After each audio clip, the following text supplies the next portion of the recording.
lift. That's a shutdown to Insanity. The floodgates even further as Hoarder in a 1v3. My God, man, what are you doing? These people have friends. They have family.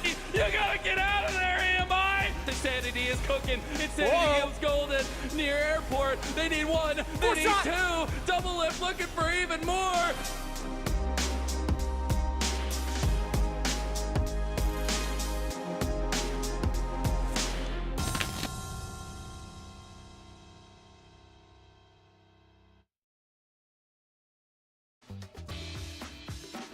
Let's go, baby! Bienvenidos and welcome to another day of the NACL Spring Split.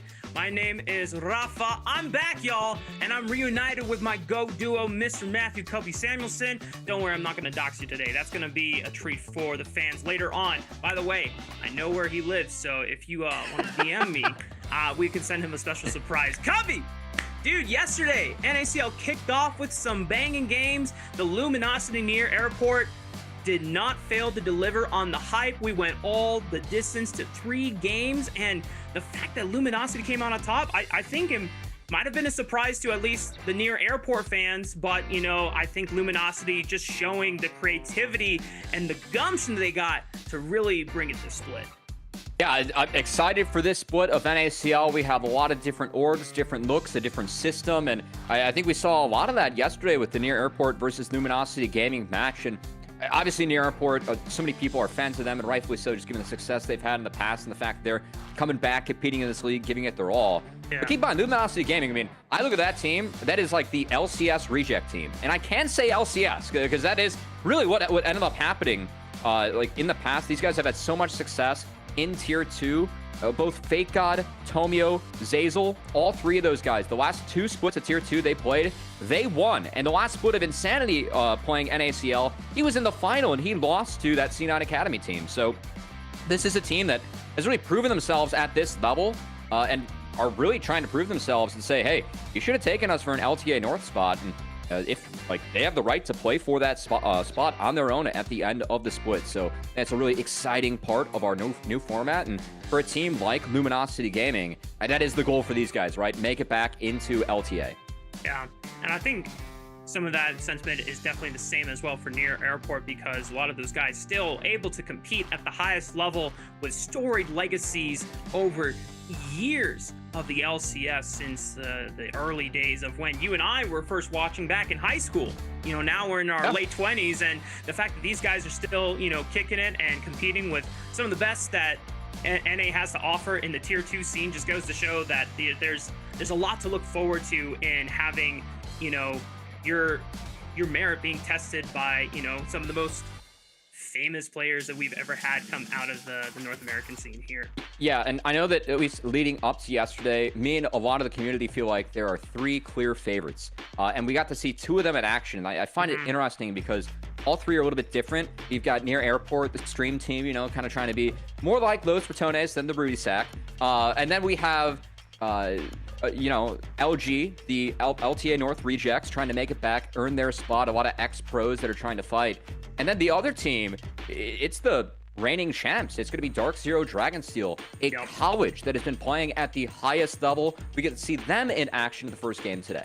Yeah, and for the rest of the NACL rosters that we have to offer, we got a mixed bag of not only storied organizations that have really made a name for themselves throughout amateur, back when we first started casting in the early days of 2020 and 2021, now partnering with a lot of collegiate teams. You know, for example, you look at Supernova, who is practically fielding the roster of Ole Miss University, Winthrop University, another collegiate standout over the years, and then some newer players like CGG Esports cropping up in the past couple years, Blue Otter, another one of them, Apex Mission Impossible, definitely one of the newest names in the entire ecosystem. Polestar also is one of them, and I think Conviction has been like around, you know, with like multiple different rosters, but definitely some familiar names on that squad. Yeah, of course, they just acquired the Tempest spot. As I know that these are the teams we have participating. Excited to see more of them today. Let's move into the standings to see how things shaked out yesterday. As of course, we did have some exciting games, especially the Luminosity versus Near Airport series. frankly, even the Conviction versus Apex Mission Impossible series was a lot closer than what I had going into the day, Rafa. Yeah, I mean, I remember going back through the tape and looking at how the draft played out and thinking that, oh yeah, Conviction should be able to just walk away easily with this. But Apex Mission Impossible definitely gave them a run for their money. And then, of course, the Luminosity Gaming versus Near Airport series. Oh, that was such a fun time. Definitely my match of the week that played out. And if anyone is going back to the VODs and hasn't been able to catch up on all the NACL action, please go back and watch that particular series. You even get some creative drafting from Deos and Luminosity with the Warwick top for Fake God and the Cho'Gath mid for Insanity. If we're going to see spicy picks like that throughout the Fearless mode that we have for NACL, then I am here for it. But of course, we got to go into today's schedule, because we've got more NACL action running your way. And you talked about the 3 top teams in NACL that we're kind of looking at to be our favorites. Well, the third one is finally playing today. It is going to be Dark Zero Dragonsteel taking on Polestar for our first best of 3. And then later on, CCG Esports taking on Supernova. Definitely excited to see one of the expected top dogs premiere today against a team that we feel like is really going to be fighting for that promotion relegation spot, not for LTA North, but for NACL for the next split. And then later on, CCG versus Supernova, really close match.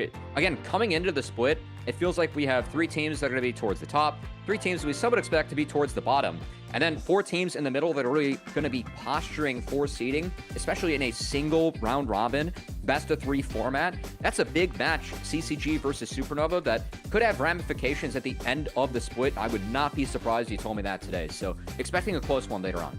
Yeah, and just to remind everyone, it is a single round robin for all of our best of 3s throughout the entire split. So that is one of the unfortunate things about having Luminosity and Near Airport play so early, is we get a hype, taste of what is to come, but then we're not going to get a chance to see them play again until playoffs, and that's going to be something that we just have to keep a check on, how well these rosters are scaling up, and if they tend to get better, or if they're ramping up, or they plateau. Whereas other, players that we have to look at, a lot of our middle of the pack teams that are trying to break through into a top 4 spot to compete with our, favorites to win the tournament, we'll see how well they can scale up, because that has always been one of the joys of watching prior seasons under the NACL.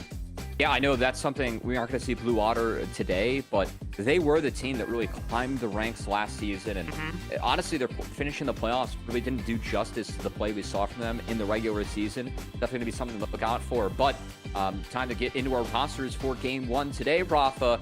First team we're going to be taking a look at, Polestar, which, if you guys were following the OQs at home, this is indeed the slated 6th roster. They were picked up by Pulse. Of course, there are some things that happened over at Pulse that we're not going to get into on the broadcast, but this is going to be the team that's representing them for the split today. And frankly, I know that Dr. Calculus, BioV2, these were 2 players that actually really made a splash on Ducky Getters in last year's OQ. Speaking of unique strats, they had a support player, Hiccup.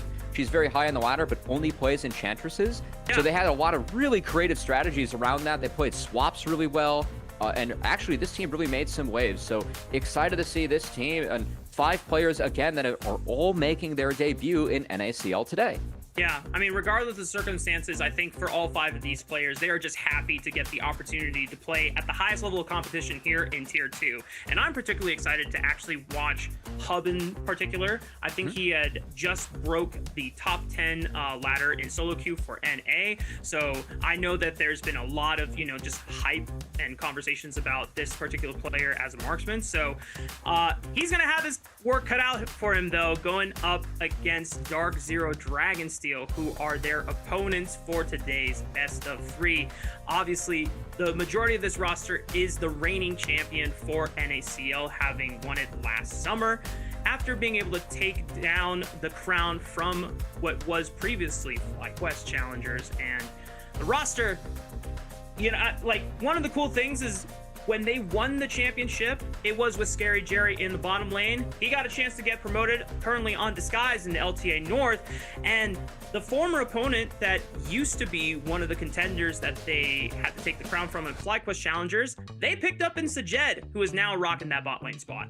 Yeah, of course, they toppled Fear to hoist the trophy last summer, but they lost to CGG in FlyQuest Challengers in spring. So the fact that they are replacing Scary Jerry, who got promoted with someone that actually beat them to win finals, I'd say that's a pretty good call. And this is an exciting year for CGG as well, because he won NACL in his very first split as a rookie. So for him now to come to Maryville, obviously the school that is behind Dark Zero Dragonsteel, that's just like seeing him develop in year 2. I really believe that Maryville, they have what it takes to, push guys to pro. The environment they have over there, Cacat and Niles, they've been through the system themselves. They really know what they're doing in terms of developing people, not just for League of Legends, but also for other games. And with the changes that we've seen through the ecosystem, it's one of the few places where you can actually play in a room as 5 with coaches behind you. And anyone that's had that experience will say that just the advantage between that and being remote, it's astronomical, myself included, someone that's coached both remote and in person. So I'm excited to see if Dark Zero Dragonsteel can really hit the high highs they did in the past with a roster that, at least to this level, doesn't have anything else to prove, really. Yeah, and if there's anyone that doesn't have any more to prove and will just continue reminding LTA North teams that he deserves a spot and should not be in this league anymore, it is UG. This guy, 2-time MVP. He even tweeted earlier today saying, I'm looking for my 3rd this split. I might as well just and rack up more MVPs until LTA North gives me a chance. Rightfully so. Yeah, there are very few players that I have given the moniker of get this man out of my league. Masu is one of them. I believe UG is the only other one. And that says a lot because Busio was my boy. I was a big Busio proponent way back in the day. But for UG, obviously his offseason was a little bit tumultuous. He thought he had residency status here in NA. It turns out he didn't. I've heard that getting a visa from Mongolia is rather tough. But I really feel like UG is the player that a lot of people are looking at being up next. And I know for me, even yesterday, I'm just excited to see Spica versus UG later on in the split. I think Spica's been playing fantastic. He was the MVP of OQs. He played decently yesterday, even in their loss. And that's a matchup that I have on my calendar for sure. But we'll see if UG can get off to a hot start today. Because frankly, when it comes to Dark Zero and Maryville playing against lower teams, they had a history of pub stomping last year. And with the expectations that we have for this match, frankly, if the game time is over 60 minutes combined in the first 2 games, I'm going to be a little bit surprised. It's a very heavily expected Dark Zero 2-0 coming in. And I just want to see if this Polestar roster that was slated 6 can really prove that their creative strats and, Hub being high in solo queue can have a surprise, because expectations are nothing for them. They're playing with nothing to lose for this match. Yeah, I think it's totally fair to call this a David versus Goliath situation where Polestar, if you guys look competitive against Dark Zero Dragonsteel, I think that's a win in itself, and you shouldn't be too hard on yourselves if this just ends up being a 2-0 straight up. Reigning champions in Dark Zero Dragonsteel, I mean, what more do you want us to tell you to say, you guys 4 to 5 returning, everyone's won NACL on this roster. We'll run the numbers, Yeah. But this just adds even more tinder to a flame that could erupt if, the unexpected does occur. But we are getting ready into draft for game number 1 of our first best of 3. Now, there's been a lot of change in priorities of champions over the past month since the first stand tournament, which was kind of the highest level of play for everyone to look at and mark as just kind of a reference point of what everyone should be playing.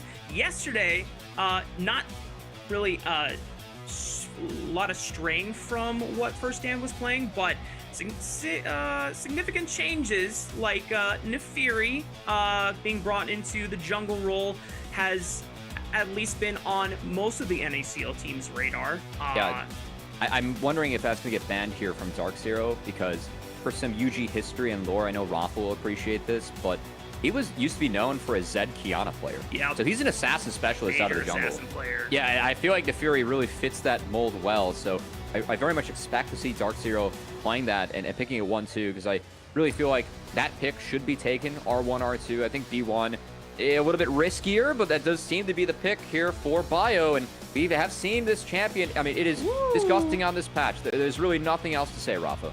Yeah, and the thing about that makes Nefiri so oppressive to deal with is the fact that you have a on-demand untargetability. It is pretty much AD Fizz, if you want to think about it, but simpler to execute, way more mobility, and the reason why you're seeing her being built with bruiser items is because more ability haste means more mobility and slipperier to deal with, and she becomes even more durable. So, but moving on to the other side, Dark Zero taking advantage of some other OP champions that are still left on the table.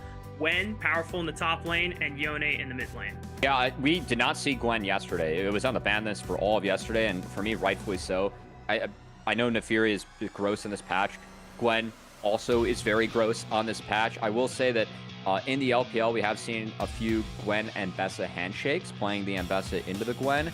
It's playable. I still feel like Gwen is a champ that really defines this patch. So for Dark Zero getting their hands on both Gwen and Yone, I'd say that's a pretty decent start. That said, the responses from Pulse, just going to round out the solo lanes here and try and match the Gwen and the Yone. I will say, we've yet to see a Gwen jungle. So I'm still kind of waiting for that one, Rafa, because I think a lot of the changes to Gwen actually opened her up to be played in the jungle as well.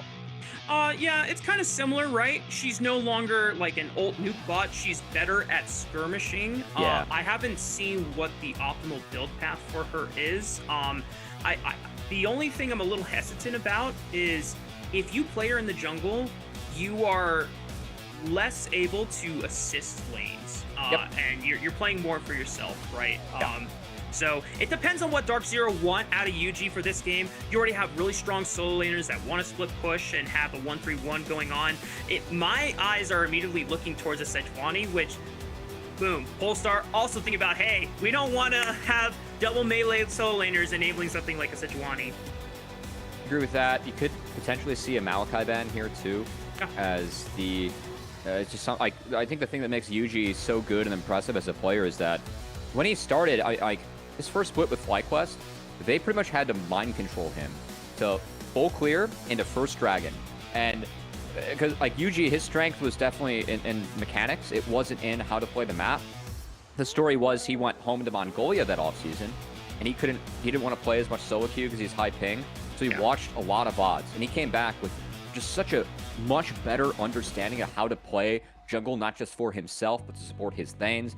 And throughout his career in NACL, he's always been a player that mechanically has been very good to elite, but in terms of gameplay and knowledge-wise, has improved so much where he's actually just a really well-rounded jungler. I think that's what makes him so impressive as a prospect coming up. So excited to see what he ends up going for, because that Leona pick, we're expecting the Gwen to be top, but again, there's potential for a little bit of flexibility there. We just haven't seen it yet. So they will maintain that with the Leona. And then we're going to see if this Corki goes bot or mid to round out this draft, Rafa. Yeah, the fact that Dark Zero are actually holding their cards on what could potentially be Yuji's counter pick in the jungle is not something we see that often in any level of pro play. So Polestar trying to see what they're going to pair with this Nefiri, whether they want some type of mage assassin that can easily access the backline. For Dark Zero, it is pretty slippery to try and access Ezreal. They're very self-sufficient in being able to peel backwards while this Leona can go forward. I'm curious now what you want to pair with this composition from Dark Zero to enable what I imagine should be a really strong 1-3-1 setup. Yeah, I do want to highlight the Ahri being picked up. There's a new build that's been going around solo queue, as it will be that Nidalee to round things out for UG. So looking to break the map with the Leona early on and support what should be decent lanes. But there's a new Ahri build. It's Roa, Leandri's Riftmaker. You get so tanky, you really cannot be punished just because you are Ahri, and you have a lot of mobility in fights between your ult and your W. So it really allows for you to play the long fight and play for trying to fish for more charms. I do like the pick this game. I think that being able to use the W, use the ult to look for picks and press onto a team where the only tank's Leona, but also try and play away from the Gwen Yone. The flexibility that Ahri brings is rather nice there. So we'll see what Adam can do in his debut.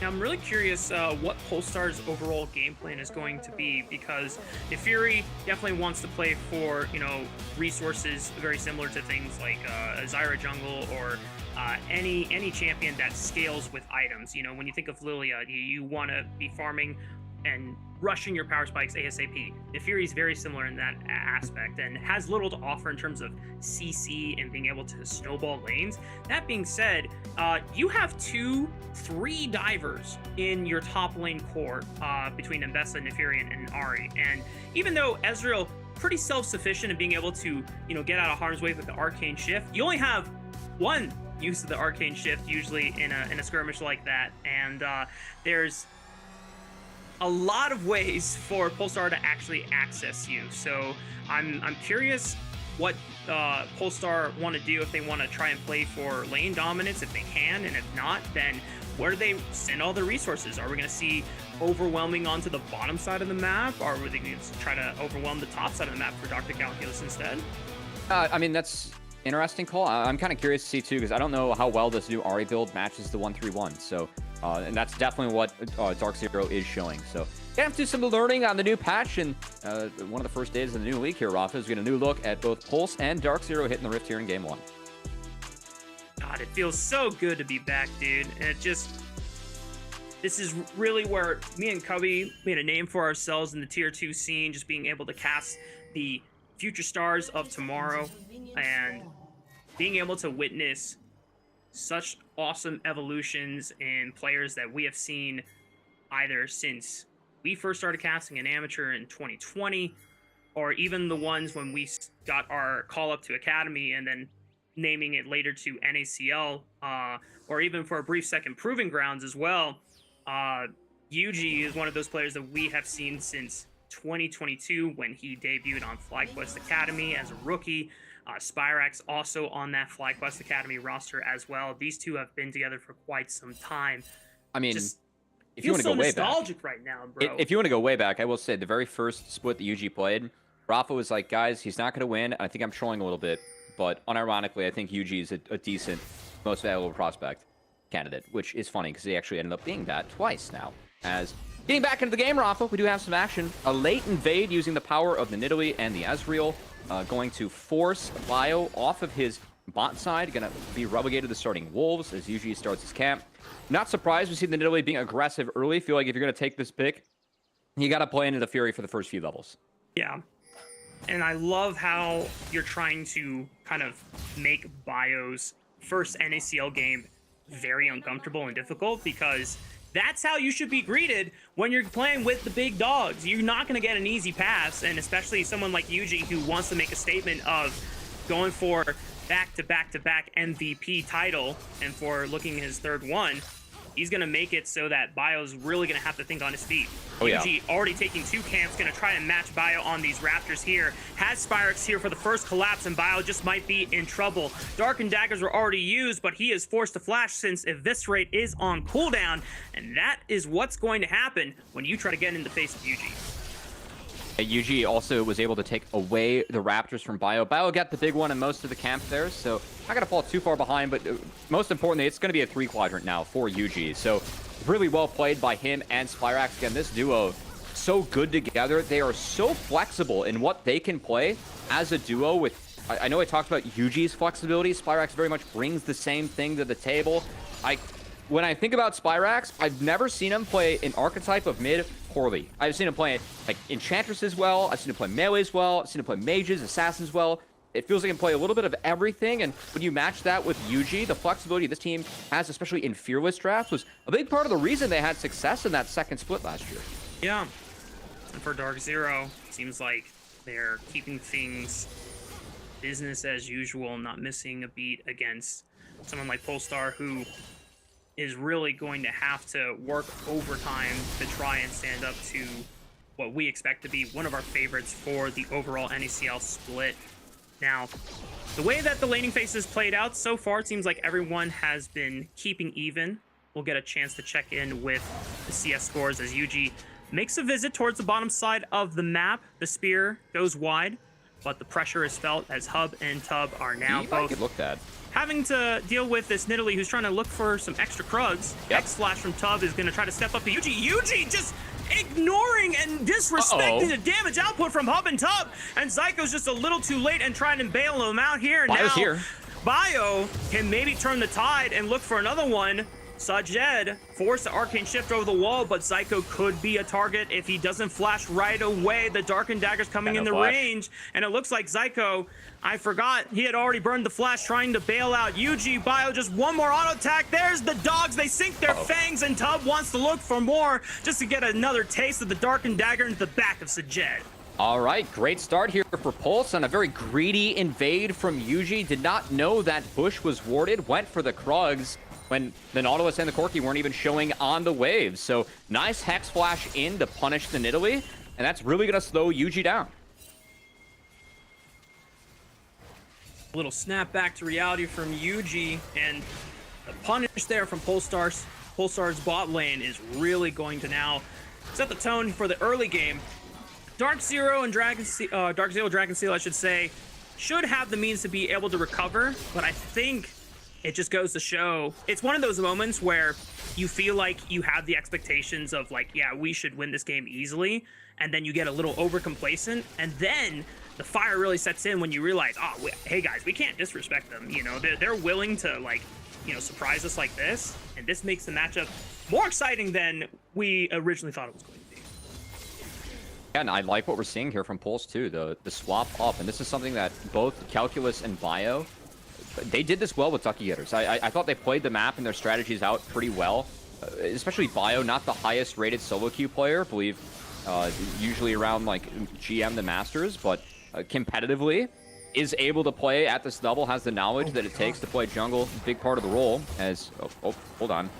Replay, while we had some action on the top side. Again, Yuji, it was the Hex Flash in from Tubbs that got him locked up. And then Zyko was trying to save his Nidalee, went in, was a little bit undeterred. I do have to say, as we get back to live, it doesn't look like anything was burned off that little skirmish, but grubs have been started by Pulse. They've secured 2 now.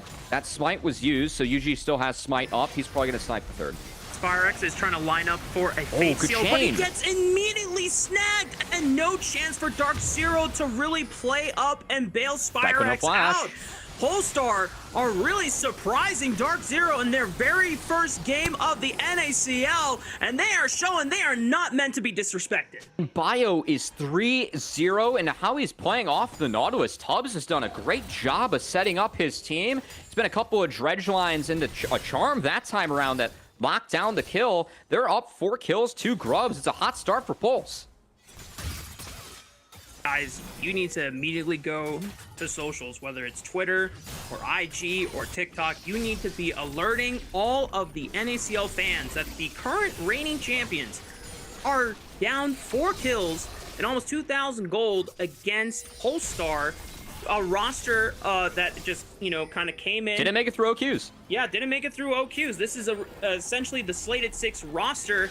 We kind of tag them as just happy to be here, but the fact that they are surprising Dark Zero on the first day of NACL, I mean, I'm loving this split already.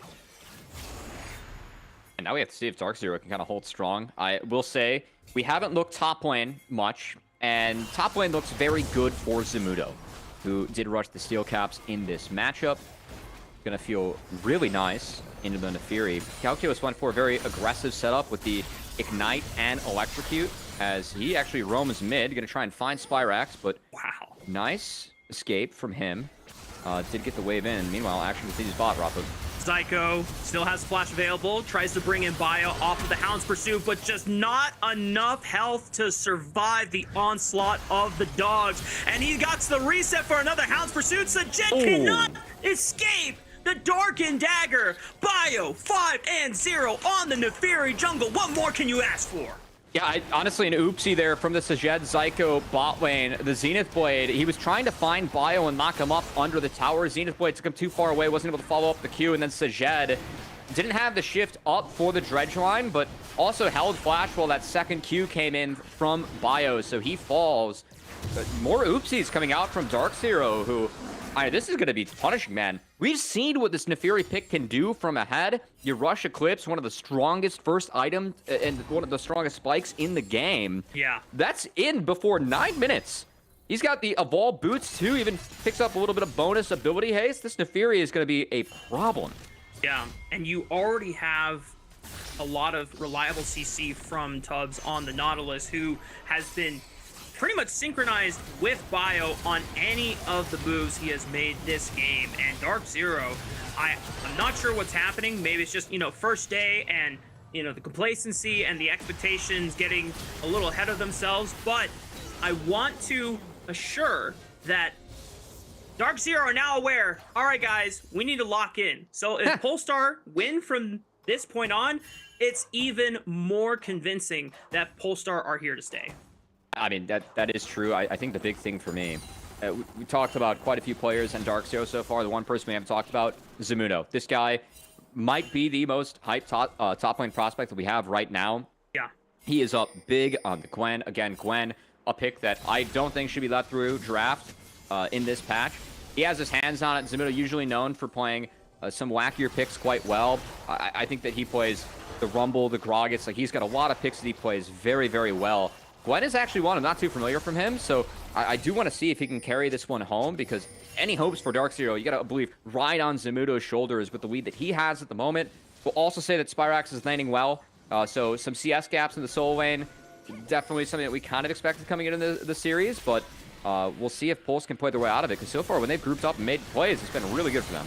Yeah, I mean, the fact that a majority of Polestar players are able to keep up their farm relative to their counterparts, albeit the top lane matchup, as you pointed out. And if Zamuto is getting essentially a free laning phase off of this Gwen, I'm not sure how Polestar will be able to answer that problem.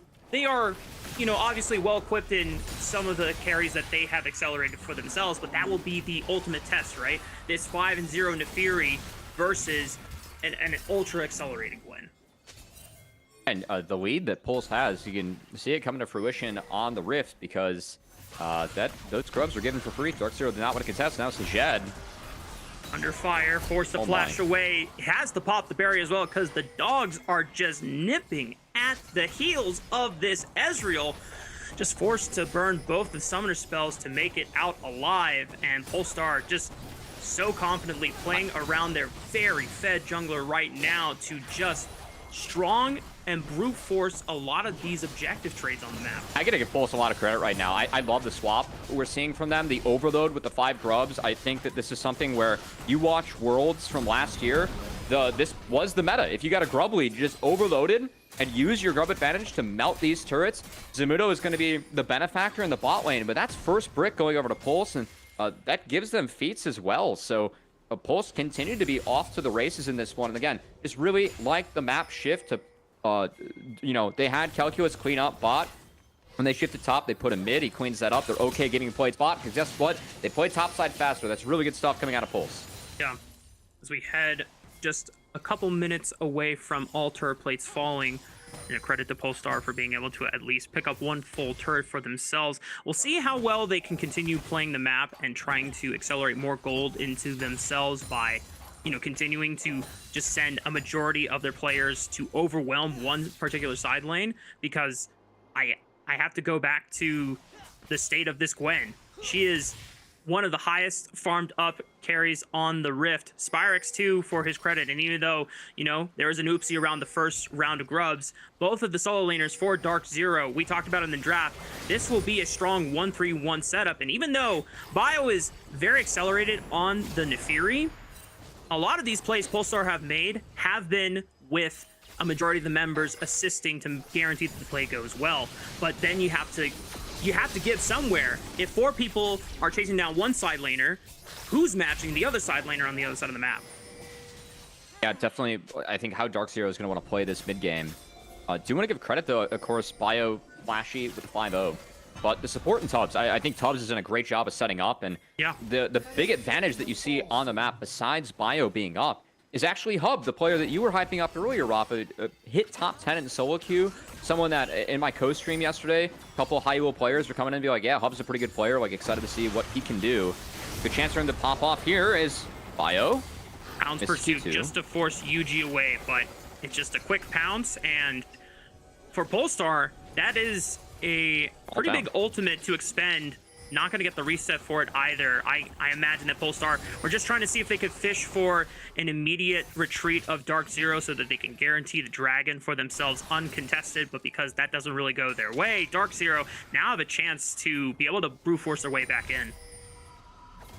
So you can see kind of what you were teasing, Rafa, with Pulse having to drop waves. That they want to be stacked up with numbers, whereas Dark Zero want to really commit to this 1-3-1. So another plate goes down to the bot lane over to Spyrex. I lied, plates are down. That turret's almost down though as well. So if Adam, the player formerly known as Ador on this team, it is the same mid, just a different IGN. If he wants to group with his team, any more drops from the bot lane will lead to that bot outer turret dropping itself. Yeah. And I think this is where we're starting to see the gas start to be let down by Polestar. The way the early game played out, definitely I got, caught away in the excitement and just, happy to see an underdog literally being able to rise to the occasion and get a lot of surprise plays against Dark Zero, our reigning NACL champion. At least they're maintaining a strong objective control for the first 15 minutes of the game, just waiting for their moment to safely walk into the river. They'll guarantee the first 2 dragons of the game alongside the 5 grubs that they had previously taken. But now we're getting into the part of the game where a lot of first item spikes now coming in for a majority of the members. You saw on the right side, Spyrex getting collapsed upon, forced to use the ult just to escape. But Zamudo uncontested once again because super accelerated on the Gwen. And I think Polestar is starting to realize that the Ambessa cannot match the Gwen in her current state. I love that too from Spyrex, just stop bases, because they're dropping a lot of waves to try and make plays around the map, and that gold lead slowly closing in Dark Zero is to the deficit they faced early, giving those plays over to Bio, Tubbs, and Pulse. So I'm curious if, how, and when Pulse is going to be able to break this. I mean, even with Bio being up 5-0, guys, UG's up a level right now. That's crazy. It just goes to show how efficient the farming has been from the members of Dark Zero, Dragonsteel across the board, that even with the pressure that Polestar were able to surmount in this first half of the game, that Dark Zero just recognizing immediately, it's like, all right, guys, let's make sure to not give up any more unnecessary deaths. We'll take our farm where we can and just squeeze out resources. And the fact that they're able to get this much and pretty much be now up across the board. If you look at CS numbers, you'll see that pretty much every carry on the side of Dark Zero, despite how the early game went super favored in Polestar's manner, they're the ones up on the board right now.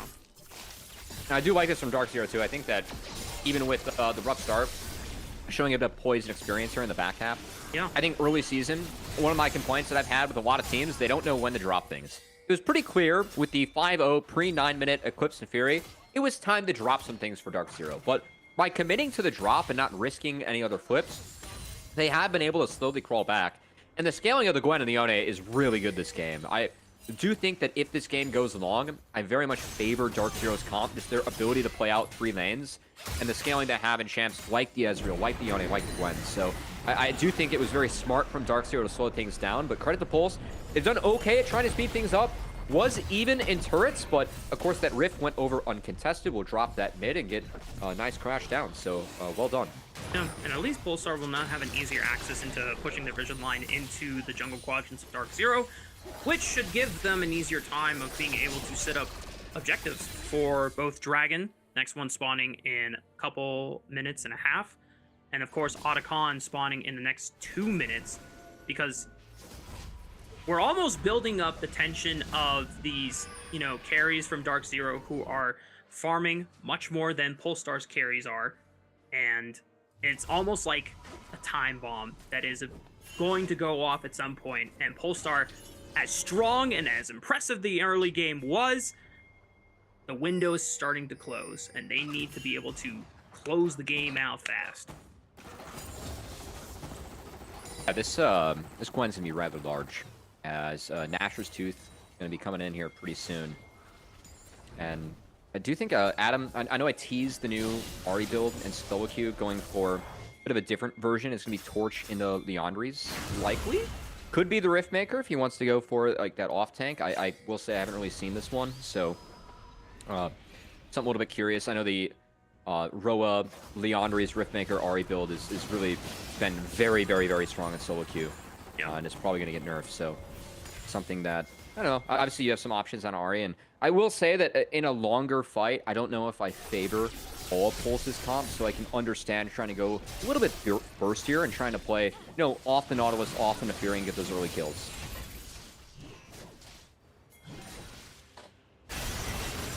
It's 30 seconds away from the 20-minute mark, which is when the Otacon will spawn. Yuji showing his face on the bottom side to help Zamudo just brute force this tier 2, which further unlocks the map. That doesn't look great. Yeah, it's I mean, it's starting to get tough for Polestar, and they're running out of options. The Zyko they might should face check into Zyko as Yuji finds a spear in the back of Tubbs.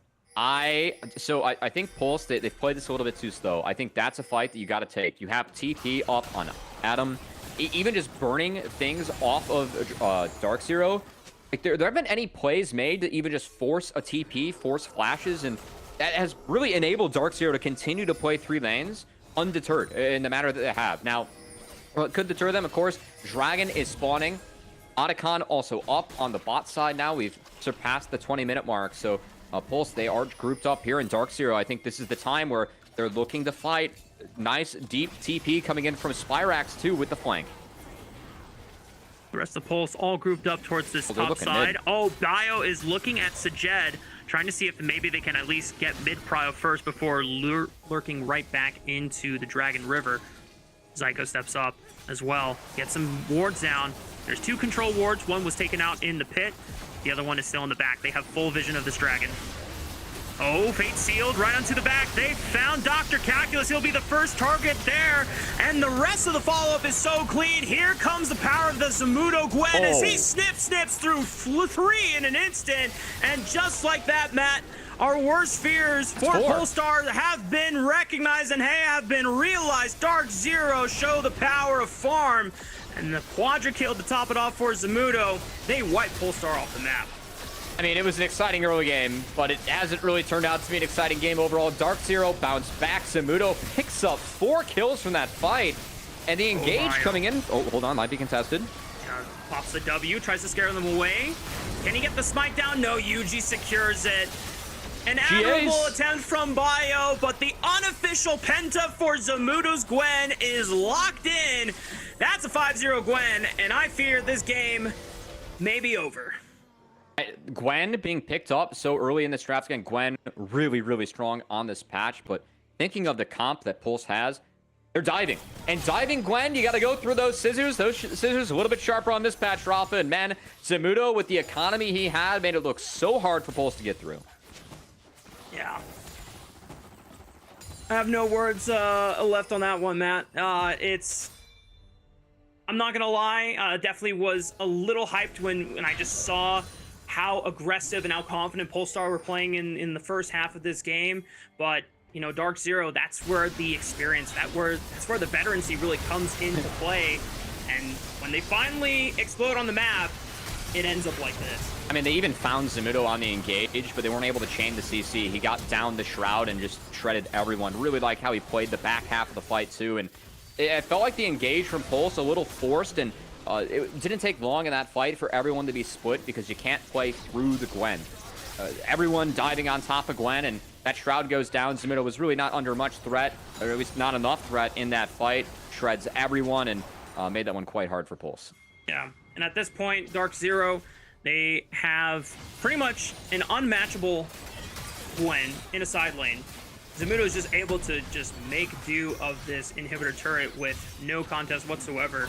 Still has the Otacon GA, so even if he does go down, it's just a little bit of gold back into the pockets of Polestar, but not an official shutdown on the gold bound that he has for his head. Would be nice for Polestar to, if they could find a way to pick off Zamudo, but I think he's about the base for it at death cap, so I don't know who on Polestar is going to be able to kill this one. Yep, that's a hat. It's hard. no other thoughts, Rafa. You are correct. No other thoughts. Yep. That's tough. That's tough. God, I've missed hearing that phrase from you, bro. I mean, I kind of wish we had the cat in the hat with the rat. You know, remember man, AP Twitch? the Prismal Twitch. Oh, dude, that was Some good times. yeah. That's a throwback for any OGs in the chat. On the bright side, the AP ratio on the R is lower this patch. Boom. You know, that just makes the needlework hurt less, but the snip and the scissors are just going to be as painful as Tubbs. Caught out by the bot lane duo of Dark Zero. Good. Trying to jump onto Sajed. Able to easily shift over the wall. And look at that, Zamudo has joined the fight with the teleport, and now Hub has to run for the hills. Adam cannot make it out alive as he is currently dealing with a very, very scary Cougar. Dark Zero just making quick work of Polestar. It was kind of the expected result, but I still have to give a little credit over to Polestar to kind of give Dark Zero a little bit of fire in the early game before they turned around and showed us how the script is supposed to play out. Yeah, I mean, sadly, this game, Dark Zero for sure outclassing Pulse in this game. I feel like that's all there is to really say. I know I said before this series started, given that Baron spawns at 25 now, I thought the combined game time would be under 60 minutes. Pulse made a good effort to prove me wrong early on. Yeah. We'll see if Dark Zero can close this one out cleanly. I think that the strength of Dark Zero as a team last year was how clean they were able to play out their leads.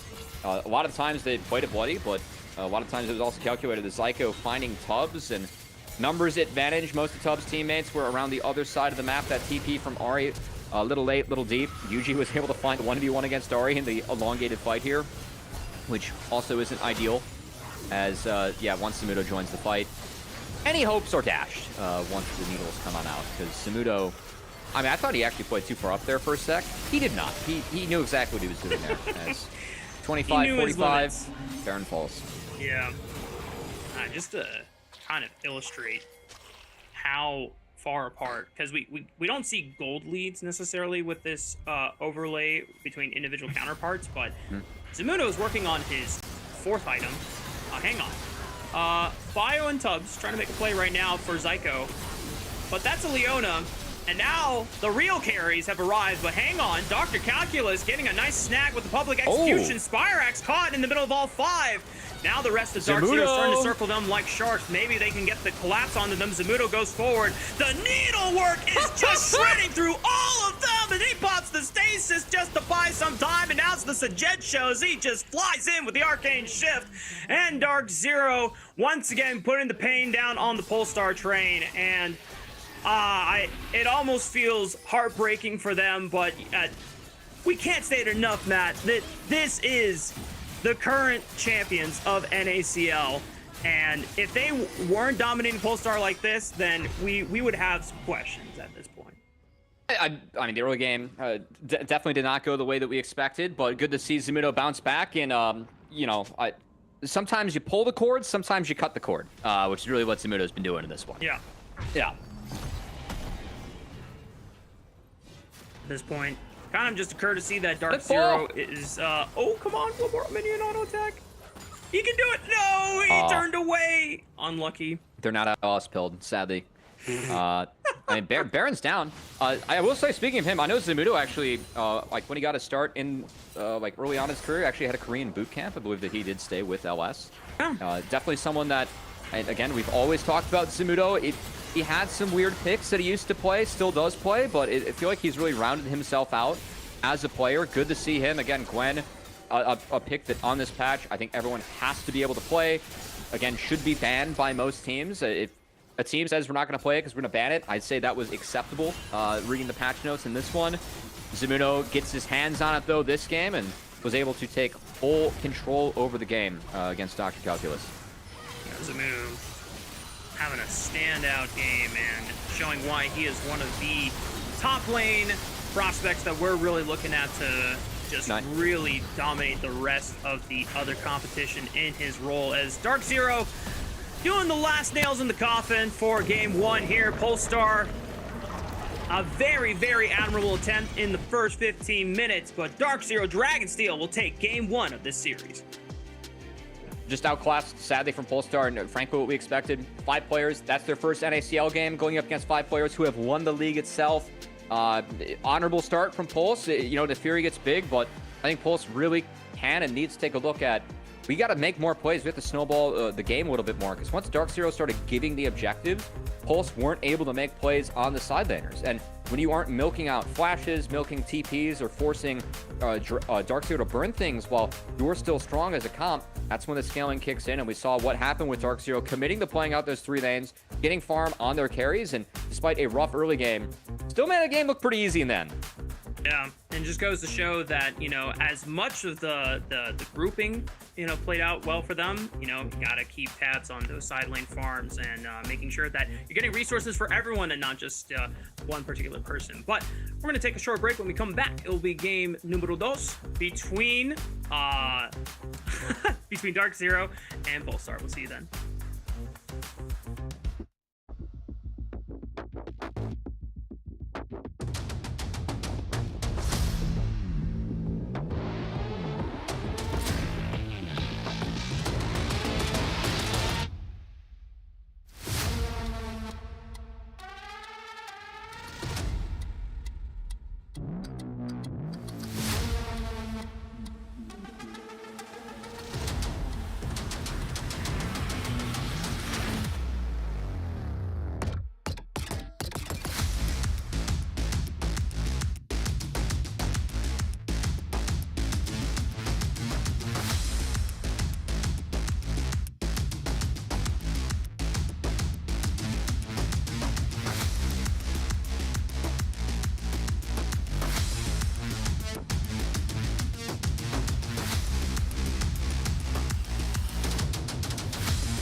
Welcome back, y'all. We're getting the highlight reel from that first game, and if you missed out on our first game and just tuning in now, you'll see the score, and you'll recognize that, yeah, this looks to be what the results you would expect to see between these two teams, but the first 15 minutes, for what it's worth, was going the way of Polestar. They were doing a pretty spectacular job of finding a lot of surprise picks onto Dark Zero Dragonsteel, but it wasn't until we got to the later dragon fights where a lot of those unchecked side lane farm that was coming in for Zamudo's Gwen and Spyrex's Yone as well, and it really just wrecked Polestar's day.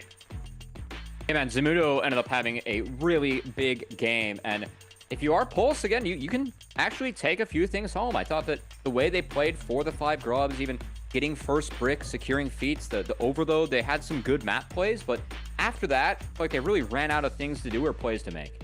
So that's where the game slowed down, and we saw Dark Zero. Zamudo got an unofficial penta around that dragon fight and kind of took over the game on the Gwen pick that is very, very, very, very strong in this patch. So, but hey, for Pulse, to be fair, like, if you told me that Dark Zero would win in, 28-30, I'd be like, okay, that's about expected. But the way it looked was unexpected. I think that Pulse could still take a few positives home from that game. Yeah, and I think, things to take away for this roster and just kind of, reestablish what are the expectations. This is a roster that was originally slated 6 in the OQs that didn't make it originally, but, circumstances gave them an opportunity to play in NACL for this split. And the most that you are hoping for is a learning experience. You want to absorb as much information as possible from some of the best players here in Tier 2, and I think this is a great lesson in what happens when you're not able to distribute your accelerated lead throughout the rest of the map properly. Also a good lesson at home just for, like, the strength of playing the 3 lanes. Sometimes if you pick scalers, they're self-sufficient. Dark Zero again found themselves in the hole, but I mentioned earlier one thing that I really have beef with, especially early in seasons. Sometimes teams just kind of fight everything to learn and don't drop enough objectives to play out that game. Dark Zero dropping those first 2 dragons, dropping the second grubs, dropping the Rift Herald. That's what bought them the time to play out 3 lanes and take advantage of Pulse overcommitting to make sure they secured those objectives and actually scale back into the game. So yeah, it was still good stuff coming out from Dark Zero, and definitely a few lessons to be learned there from Pulse, as you were kind of pointing out, Rafa. Yeah, and that's like one of the cool things about NACL is even when you have these matchups of like David versus Goliath, heavy favorites versus, the underdogs, there's something that you can take away that, on their NACL debut, probably will not be able to, make the miracle win happen. But later down the road, who knows, if they're really good at, taking lessons like this and being able to quickly adapt over the course of the split. I mean, that's where the coolest stories of NACL really do happen. And as you, alluded to, we've had those stories before in previous splits. Now, going forward into this second draft, since this is Fearless, there's a few things that Polestar thankfully don't have to deal with anymore from Dark Zero. One of them being the Gwen that Zamudo just completely ran the map with. Yone also another one, even though they were able to, pick off Spyrex a couple times early on, he was still just as a monster threat that they had to deal with. So I'm curious what are going to be some of the priorities, not just for both teams in champion picks, but also composition identity. Yeah, I mean, I gotta say, like, this is where the kind of being a new season, like we've been casting the unofficial LPL English product, which has been a blast, but yeah, like, we have seen a lot more tape there, and we can kind of expect, what teams want to play and where, and also what's strong, but we're still learning what our teams want to do here in NACL, and with Fearless, it changes every game, right? Because those 10 champs are off the board. Do expect for bans to stay consistent. I know that looking at the bans for the league as a whole, that was actually the first game we saw Gwen get let through. Both Zyra and Varus have been banned for the entirety of the tournament so far. They were banned in the last game. Definitely expect that to continue for this game as well. And frankly, I think that the real choice for Pulse being on blue side again, do they want to first pick for AD or jungle? Or do they have another power pick that they really want? I think that Rumble is going to be banned away from Calculus for sure. Yeah. So that's going to be off the board next. And yeah, we're just going to have to see what they want to go with. It's a lot of things to think about. The last ban that Dark Zero had was the buy, which is, you know, a nice facilitator that a lot of teams have relied on throughout years. Not just this season in particular. You know, it's nice. I didn't have my T1 mug. It's always winnable. Today.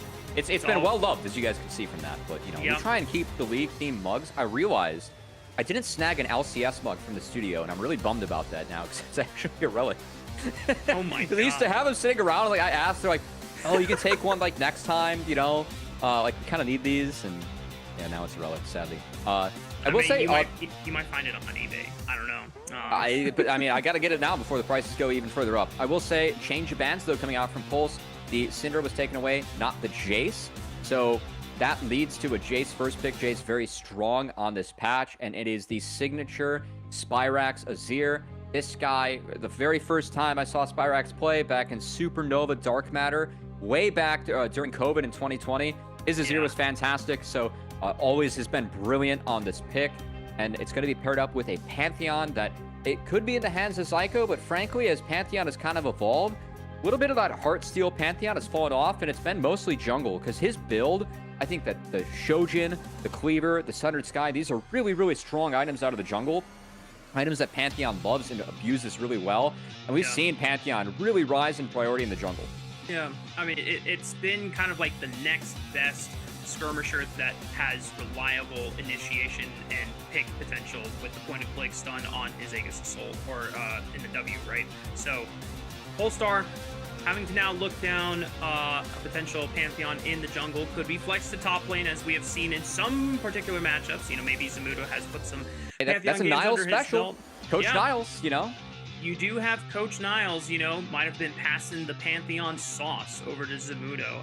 But Polestar are actually going to go for a Rel Ziggs combo. Magnastorm, really nice way to at least set up for a Mega Inferno Bomb. I imagine that before we get to the second round of bans, Darkstar could easily, or Dark Zero, I should say, could easily lock in the Alistar as just a blatant counter to the Rel here. Marcus wanted the skin line. Ooh, the Scion. Ooh, Scion.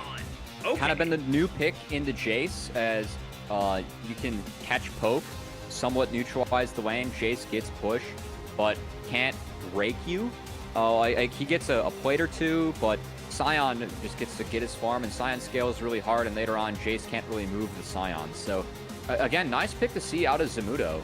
And frankly, the ban's a little bit surprising, actually, to see that Renekton ban. I gotta say, wondering if we see a Senna ban come out, as it's not something that I exactly know Sajet and Zyko for, but we have seen a couple of teams, like later on in Fearless, default to Senna Orin, Senna Scion in the bot lane. Just because that Renekton ban, it is something that can push Scion around early, but frankly, it's a matchup that I think Scion doesn't really mind. So, a little bit surprised to see that ban. So what you're telling me is that you don't think that Renekton ban is for the Scion top lane matchup, it's for something else. Potentially.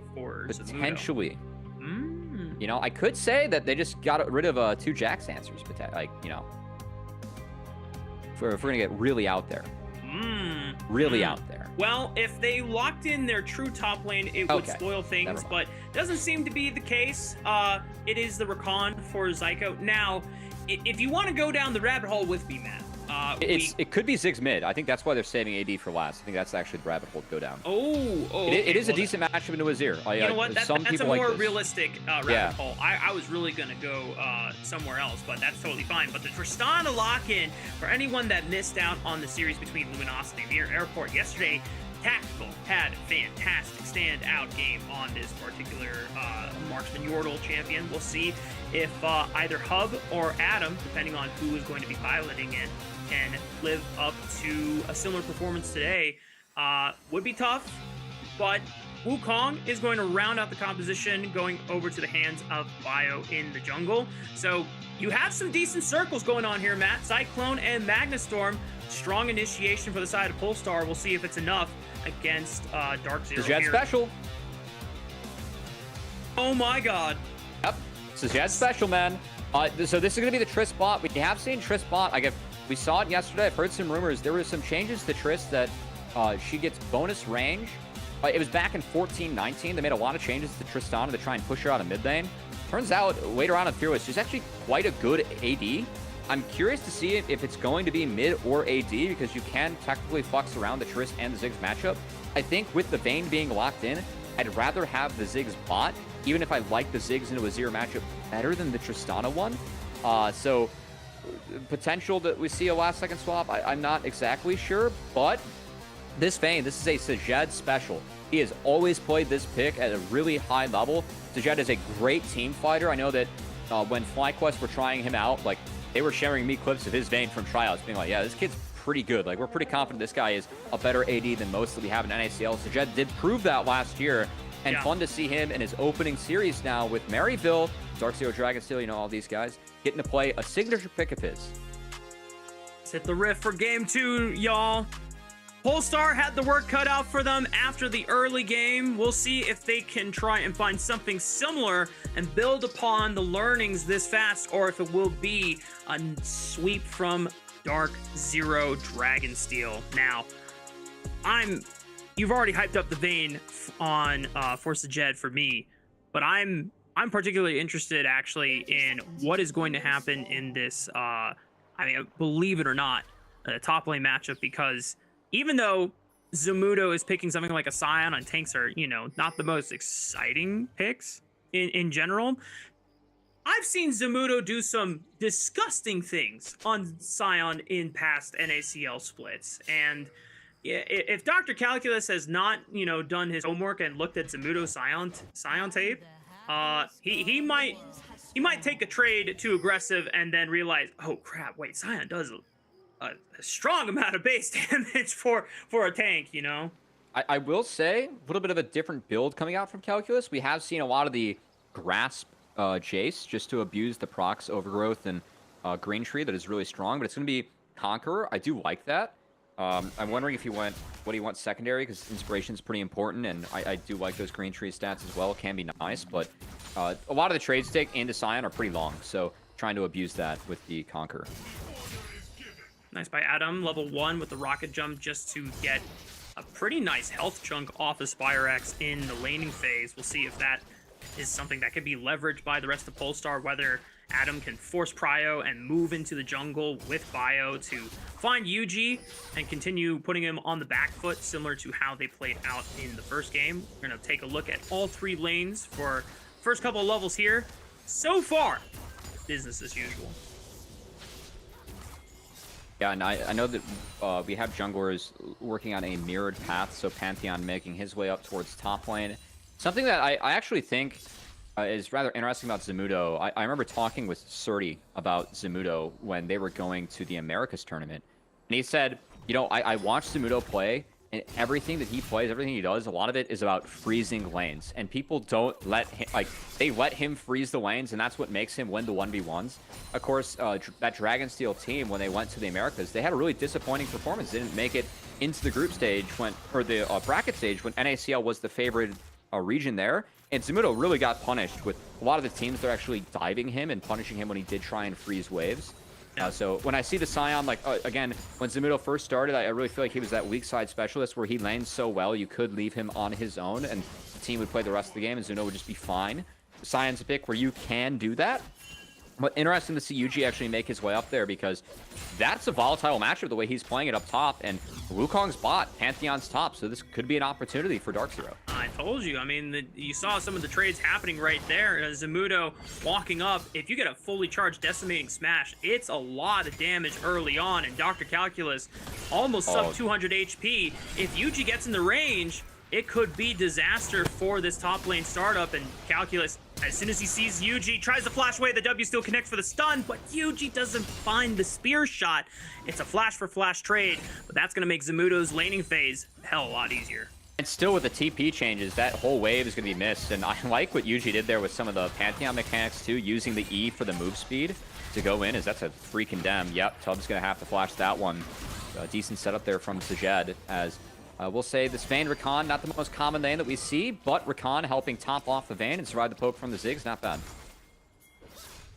See if Yuji wants to now make a visit towards the bottom side, and if Tubbs and Hub are not able to rectify this lane. As I say that, it looks like CGG and Zyko have push them off of the wave on this freeze. Oh, this is pretty brutal now for Hub. Tubbs is going to be forced to base here, and it might be a little dangerous for Hub to overextend and try to get this wave pushed back in and back to neutral state here.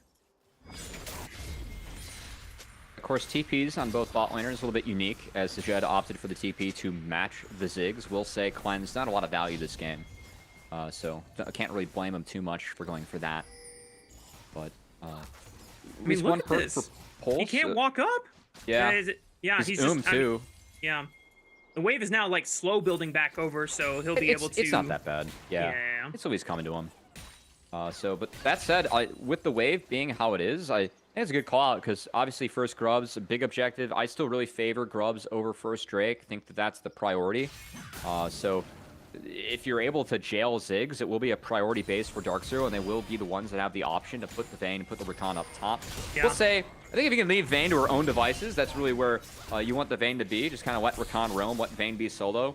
In the 1v1, Vayne's going to be a lot happier in that scenario than having to deal with multiple people. So that's an opportunity still for Dark Zero. Psycho was looking mid for a quick look at Adam, but because Bio also showed up in that same line brush, no chance for Zygo to really make things easier. And I like the use of the ultimate there from Adam, just trying to force Prio in this mid lane, chunking Spyrax. He had already used his teleport, so if Spyrax wanted to help Yuji for the grubs, he will be down on HP. It does look like Spyrax is going to go for that off-tank Azir build, too, just with the opener. Going to be, it was the Leandri's first. Oh, boy, that's... Oh, no, Adam! He rocket jumped in. He thought he had an angle there, but Spyrax just sweeps him on into the turret with the Emperor's Divide, and that's first blood for the Emperor of Dark Zero. That's what we call in tennis, Rafa, an unforced error, as I don't think Adam needed to make that play. That said, he felt like he needed to, and that's a free scoop and score coming out there for Spyrax, so good start for them. Yeah. Dark Zero will benefit by getting all three grubs on this rotation. At least to the credit of Polestar, they managed to yoink away the first dragon.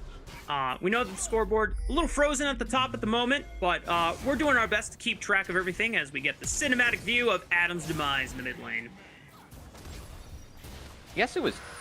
Nah, it's not really that close. I think he's still 2 autos away. Just, again, unforced error. Also, Zyko's there to even help out. I know that he didn't burn any sums, so sums available to even continue to help out Spyrax. And, yeah, I think that hurts. That's first 3 grubs going over to Dark Zero.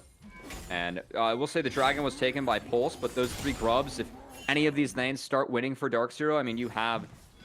that's the real perks of the first 3 grubs, right? Any winning lanes, you can use those grubs to just get a couple bonus plates while they're up. Why I think the first 3 grubs are just such an important objective in League today. Still, the strongest and the favored one compared to that first dragon. Yep. Next moves here. Still going to be a while for... Wait, we missed a kill top lane. During the replay. Zamudo's got a kill, and there's an assist on Yuji. Oh my god, you're right. Oh, look at that replay! Hey, everyone's on the same page. Locked in, Rafa. You know who else was locked in? Zamudo, because that is a driver's license earned right there. Yuji over the top. No flash on Jace from the last play. Easy peasy lemon squeezy for these guys on the top side. Yeah, I mean, that's the payment of Yuji's flash for Calculus's flash early on being paid forward right there.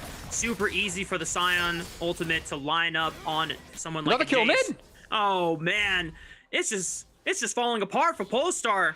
And you know, for Dark Zero, maybe they were a little complacent in game 1 and Polestar got the better of them, but they're surely woken up at this point, and now you're getting to see what it really feels like to have Dark Zero be firing on all 4 cylinders right now. Yeah, curious how that one happened as Spyrax barely lived in that fight. So a better take, I assume, from Adam, who nearly got a kill there. But, of course, Spyrax, Yuji, this duo has been playing for a long time. Ooh. Oh, okay. Well, that's why it was close. Honestly, a bummer. One more auto if it comes out from Adam. I think that he's, you know, not a favorable play for him. That was an oopsie from Spyrax, which made that close. But... yeah, again, I don't know what the path to victory is here for Pulse, because Tristana Ziggs, you see that duo, it's like, okay, let's take turrets. Wukong needs some time, but he's a tank buster, and it just doesn't feel like Pulse is going to get any time at all in this game. Yeah, they're under fire in a couple of these solo lanes at the moment, where Adam was trying to play it a little volatile and try to force that advantage for themselves. If it works out, you know, then it's a different story. But because it didn't play out the way... Oh, wait, now Spyrex is on the wrong side of the tracks. Maybe Adam... No way! Yeah. What is going on in the mid lane? No one kills me 3 times in a row. That's what Adam says. Finds the kill.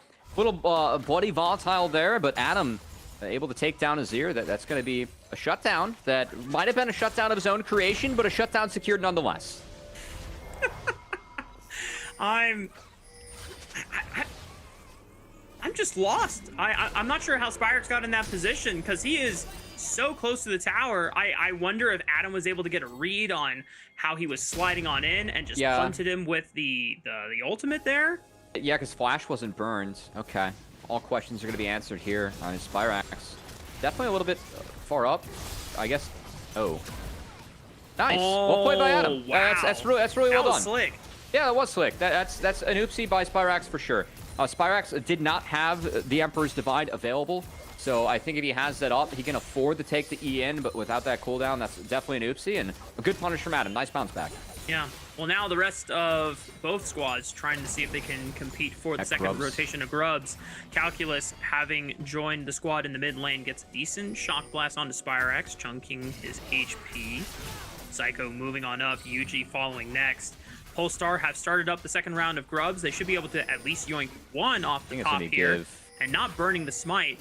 And it looks like Dark Zero just might not be ready for this. Now, teleport is coming in, though, from Zamudo, where into the river. Zyko leads off the charge here. Decent Cyclone and Magnetstorm. Mega Inferno Bomb gets a lot done on the Sajed, but here comes Spyrex and Yuji, but Adam's got the resets. The Emperor's Divide is going to push them all right back into Zamudo. Sion, can he do the work necessary? Yuji flies on in, finds the monkey with the spear, and Dark Zero will be victorious in the Grub Pit.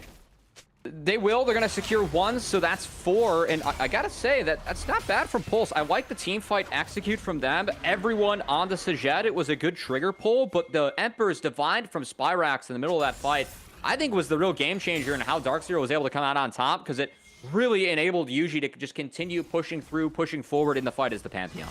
Yeah.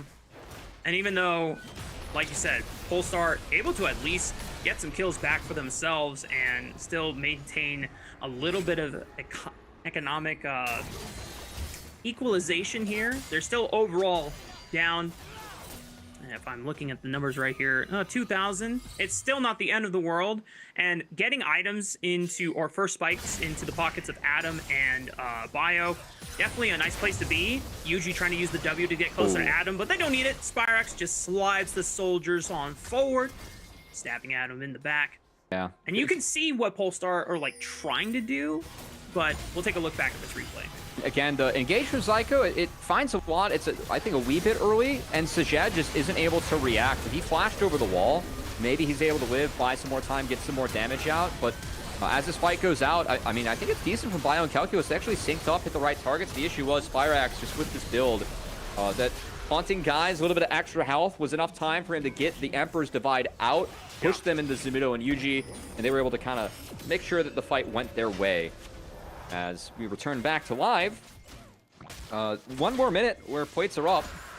Second dragon taken here by Dark Zero. On to Yuji yet again, who doesn't look like he could be going for the Shojin second. It's going to be that or Sterax. I will say I really like Shojin on Pantheon. I think that item is very, very, very strong, and Pantheon is one of the champs that abuses it so well, just given how his passive works with stacking up to get those empowered abilities. Yeah, many options that he can go for. Zyko trying to bully Bio off of the chicken nuggets here, but he manages to squeeze out most of them here. Still, I guess not a couple minutes away. Oh, we're going to take a look back at the mid lane once again. Another war. Dude, Adam has just been constantly dueling Spyre. Oh. Oh, that's right.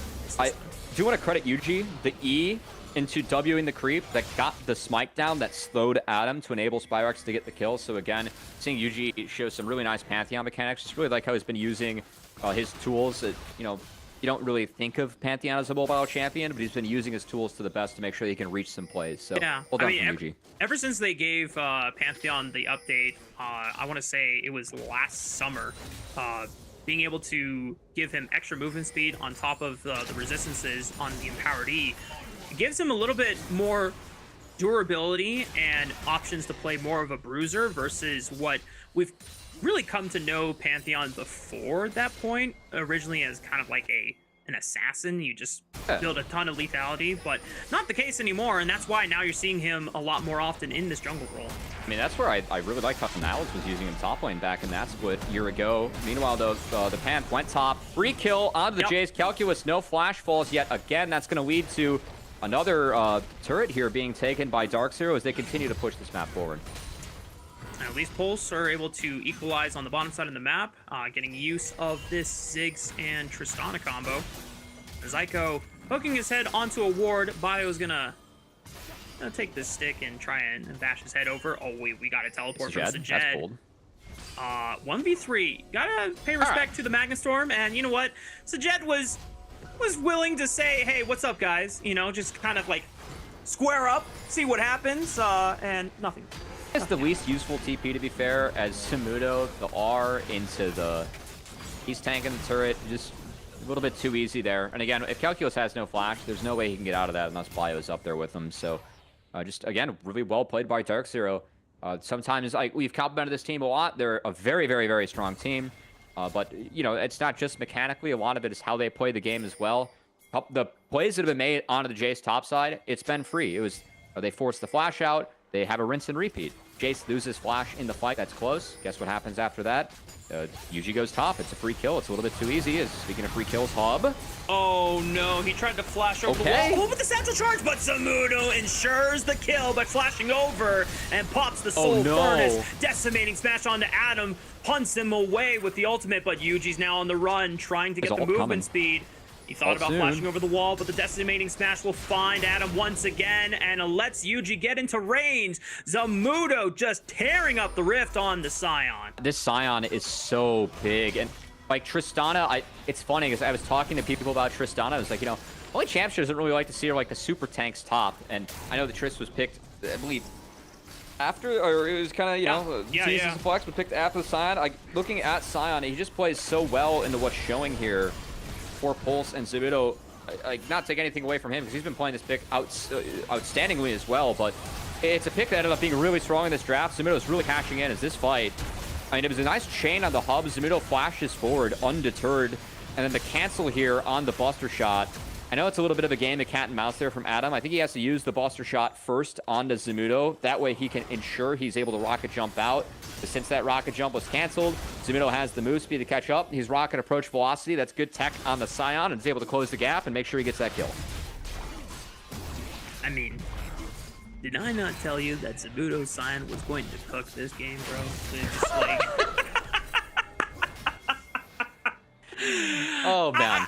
You did. I know I didn't sound like I made the most convincing argument when I first brought it up, but I've seen this dude in this super tank so many times before, and just the ridiculous amount of damage that comes loaded into this kit, especially when he gets a lead. It is so oppressive as a sweep from Spyrax. Should find Adam, but the flash away, unfortunately, will not save his life this time around. Darkzero pretty much running the map. 1v2 against Zamudo. He might have some difficulty here as Calcus is doing a good job of hiding this one out, but here comes the reinforcements. Oh, no. Gundar calls for aid, Rohan answers, and Yuji flies right on in with the Aegis Assault. And Zyko now trying to keep vision of Dr. Calcus, maybe looking for another kill, but Yuji does not have the Grand Star fall to find another one. Just a free Drake. Pulse gonna be cleaning up the map, and again, the things just keep on going from bad to worse, unfortunately. As we'll say, there were some bright spots in game one for Pulse. This game, harder to find some. I think that the one fight they had around the Grubs is actually piloted okay, but Darkzero, they've had the lanes that have been winning. They have the jungler that, with that semi-global on Pantheon, you can really force the issue, force the objective, and Yuji's been doing a great job of that in this game. Yeah, this is really a lot more of the textbook game plan that we have come to really appreciate about this this team, even before the name Dark Zero, always this is the core of Maryville University, and the way they're able to play the map so clinically and just understand summoner spell advantages and just efficiently punishing them. Beautiful, absolutely beautiful.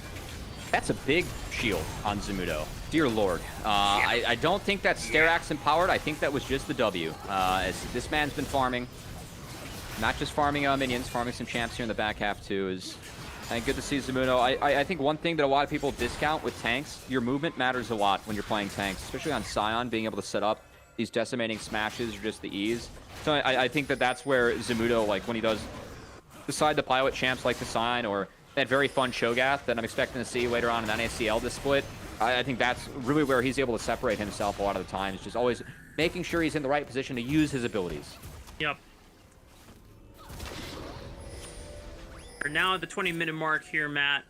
Otacon has spawned on the map. Dark Zero should feel pretty darn confident about being able to take this objective without any real contest from Polestar. As you can see, the game client has indicated that pity prizes are in order for Polestar at this point in the game. I haven't used that in a while. This is my favorite. I love the pity prizes.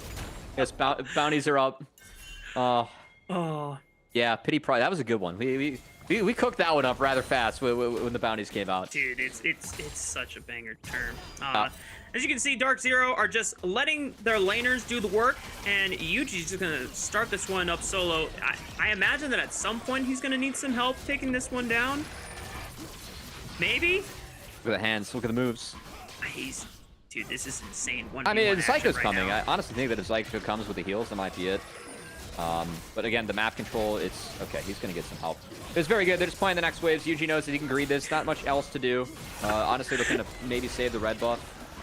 I mean, if the rest of Dark Zero hadn't come, then Yuji would have experienced the It's Dark a last Souls. second from Bio. Bio wait, might actually get Bio's in. coming up. Hang on, wait a minute. It's still 3,000 HP. Bio's gonna get stopped, and they're trying to stop the leashing on the Otacon, but Bio's getting in range, forces the Cyclone, making a Inferno Bomb just to get it lower down. Oh, it was a good attempt by Polestar, but Yuji's quicker with the hands, and now Zamudo's turning it on. Unstoppable onslaught into the back line, and Polestar are running for the hills. Yuji is looking for more, as there is a tiny Yordle who is caught in between this Pantheon and the Rakan, sweeping in with Spyrax on the Sand Soldiers, and Dark Zero just laying down the pain train once again. Yeah, a little bit hard to beat the Pantheon. Of course, that passive, you get the crit into Smite, or Smite to crit. Sniping with E. Oh my, what? How did he die? I think it was a minion. Zamudo, some help from the map there as Dark Zero, they find the wipe after the Otacon. GAs are on. None have yet to be withdrawn yet as Dark Zero continue to cruise. And we have reached the critical point of, wow, that was weird. That I haven't was seen a crazy that one in animation. Spectator. 10,000 gold advantage for Dark Zero at this point. That's usually in our philosophy, point of no return for a majority of teams as we take a look back at the valiant attempt by Bio. You know what? As Pulse, you gotta try and flip it. And again, Yuji he hit the, it looks like a Smite Q Smite combo that's really hard to beat. Again, Pantheon gets that crit if you are at low health. So Yuji making nice use of that. Like the ult placement too, was deep enough where he was able to impact that initial fight and make sure that he could cut off the carries who made it over the wall. As Zyko finds the Q heal, the locket, that's enough to make sure that, okay, he was the only one that was withdrawn. Support withdrawals don't matter though. That's just good gameplay there from Zyko, you know? 200 gold for 300 gold. Factor Calculus would approve of that. I'm just approving nice combo. Zion gameplay right now. I mean, Adam knows. The sad B emote pretty much puts the best description for any slated 6 hopefuls trying to see if this roster was going to make any magic happen today against Dark Zero. I do want to give Zamudo a bit of credit there on the combo from Scion. It looks like he used the Hydra auto attack reset, like after the Q. You can do some goofiness with that. Spyrax was very aggressive going over the wall. He wants to withdraw. Well, you know what? If one man goes in, then everyone else is going to go in. But Spyrax will immediately be withdrawn. He's got teleport, so he'll be able to TP back into the play. Yuji falls, but like you said, Otacon GAs, that means they're going to be coming back to the fountain fairly quicker. But that does slow down the siege here for Dark Zero. That was the true pity prize coming out from not the map. That was from Dark Zero. It takes it withdraws, right? Damn. Spyrax.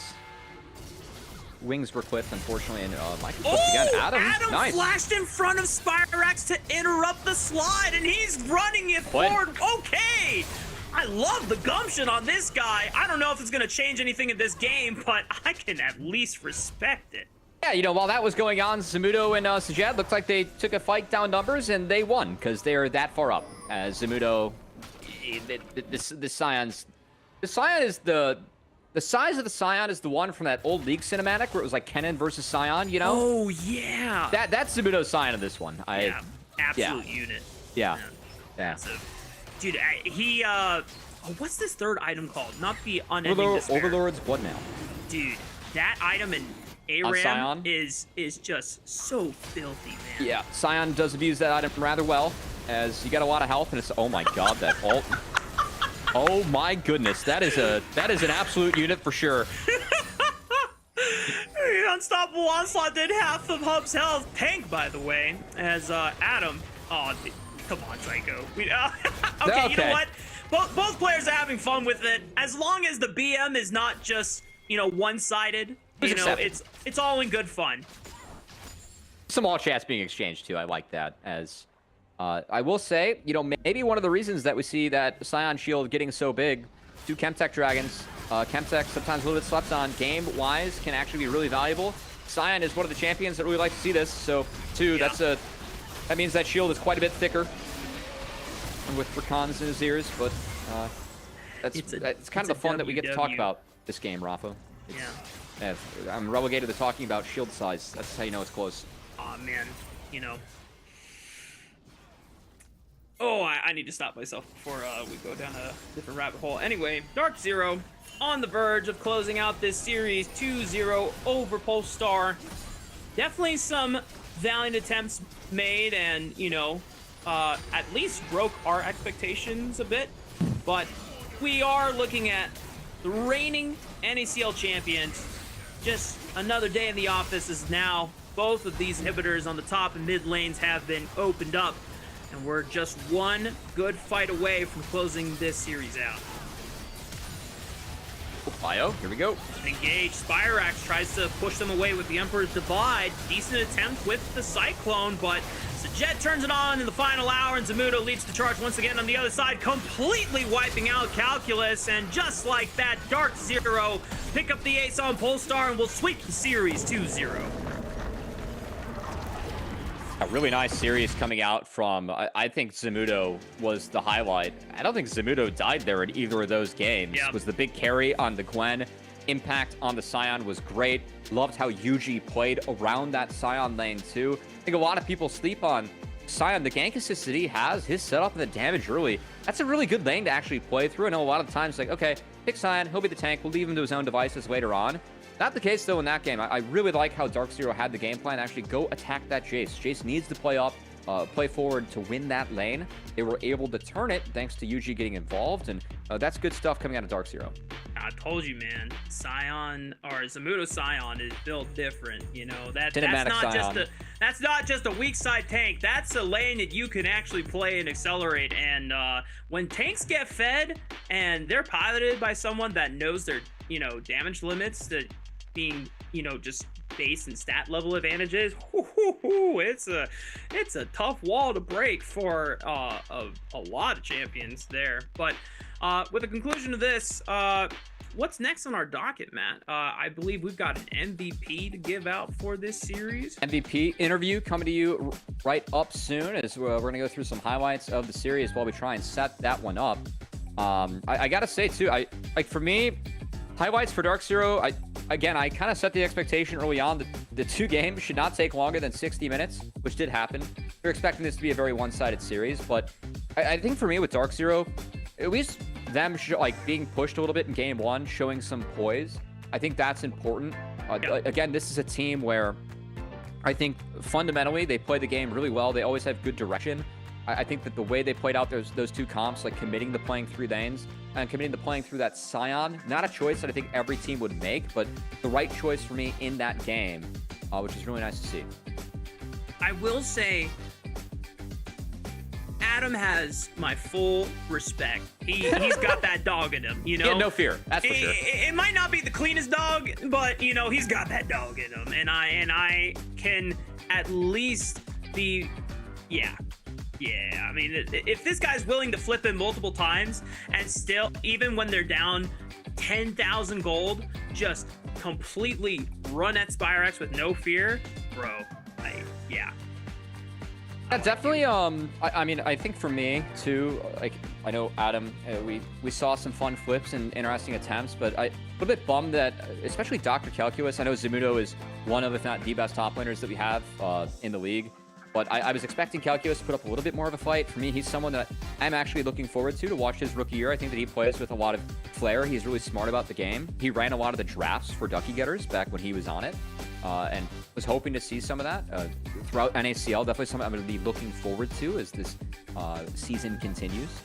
But yeah, I think that for Pulse, I think it's very fair to say that they felt outclassed in this series, and that is what we expected. But it can only go up from here for Pulse. They're not going to play too many harder opponents than this. Again, Dark Zero expected to be top 3 in the league, up there with Luminosity and Near Airport. Definitely where myself and the community has them. So gonna have to see how hard this team can scale if they want to try and push out of the bottom 3, where a lot of people have this team. Yeah, and I think, you know, looking forward for Polestar's future matches, if they're this fearless against Dark Zero, despite the result, it makes the matches in the series against the more of the middle of the pack teams really interesting now, because you just know for certain that they're not going to have the same level of experience and the same level of class as something like Dark Zero, and therefore more of a chance to actually do some damage in the bracket.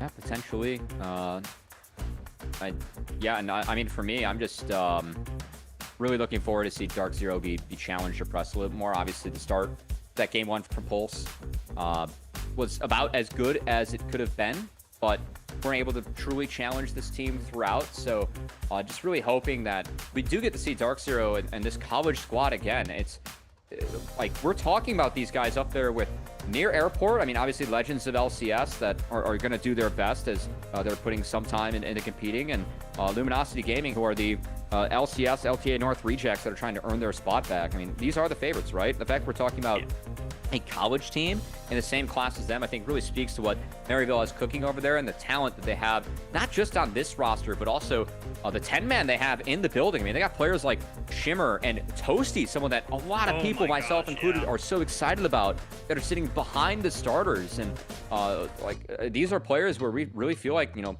in the future they could be really strong prospects. Toasty is a strong prospect now. So it's not just these 5 guys who, of course, incredibly impressive series for them, but the program over there at Maryville, like, again, the fact we're talking about them in this class, all credit goes over to Quirky, Kakat, and Niles for the work they're doing over there. Yeah, no, so much to really be excited about over at the Maryville University program. Now, you know, for this, the remainder of the split operating under the name Dark Zero Dragonsteel, and we do have our MVP ready to go, and I don't know if it would be any other candidate based off of just game 1 alone. You know, maybe there was a fighting chance in game 2, but between Gwen and Sion, I mean, what can this guy not perform on? You know, you get really just a dynamic range of playstyles, both on the hard carries, giving him a lot of farm, and then on the super tanks, which, you know, you pointed out, like, you would think they were going to weak side, but hell nah. This Sion was an absolute unit. I mean, for me, game 2 MVP was probably Yuji, but the series MVP has to be Zamudo. When you get an unofficial pentakill and go deathless in the series, that's a pretty good candidate for, like, whatever else happens for you to be MVP, and that's exactly what Zamudo ended up doing. Yeah. Just makes me even more excited to see what Zamudo is going to accomplish further and further into the split, and see what happens when he's able to play against top laners that can really challenge him in that 1v1, because, you know, especially with how Polestar played their map strategy, didn't really put a lot of pressure into trying to help Calculus stand up to Zamudo, and ended up just kind of giving a free laning phase over to Zamudo in a couple instances, and Zamudo really made them pay for it.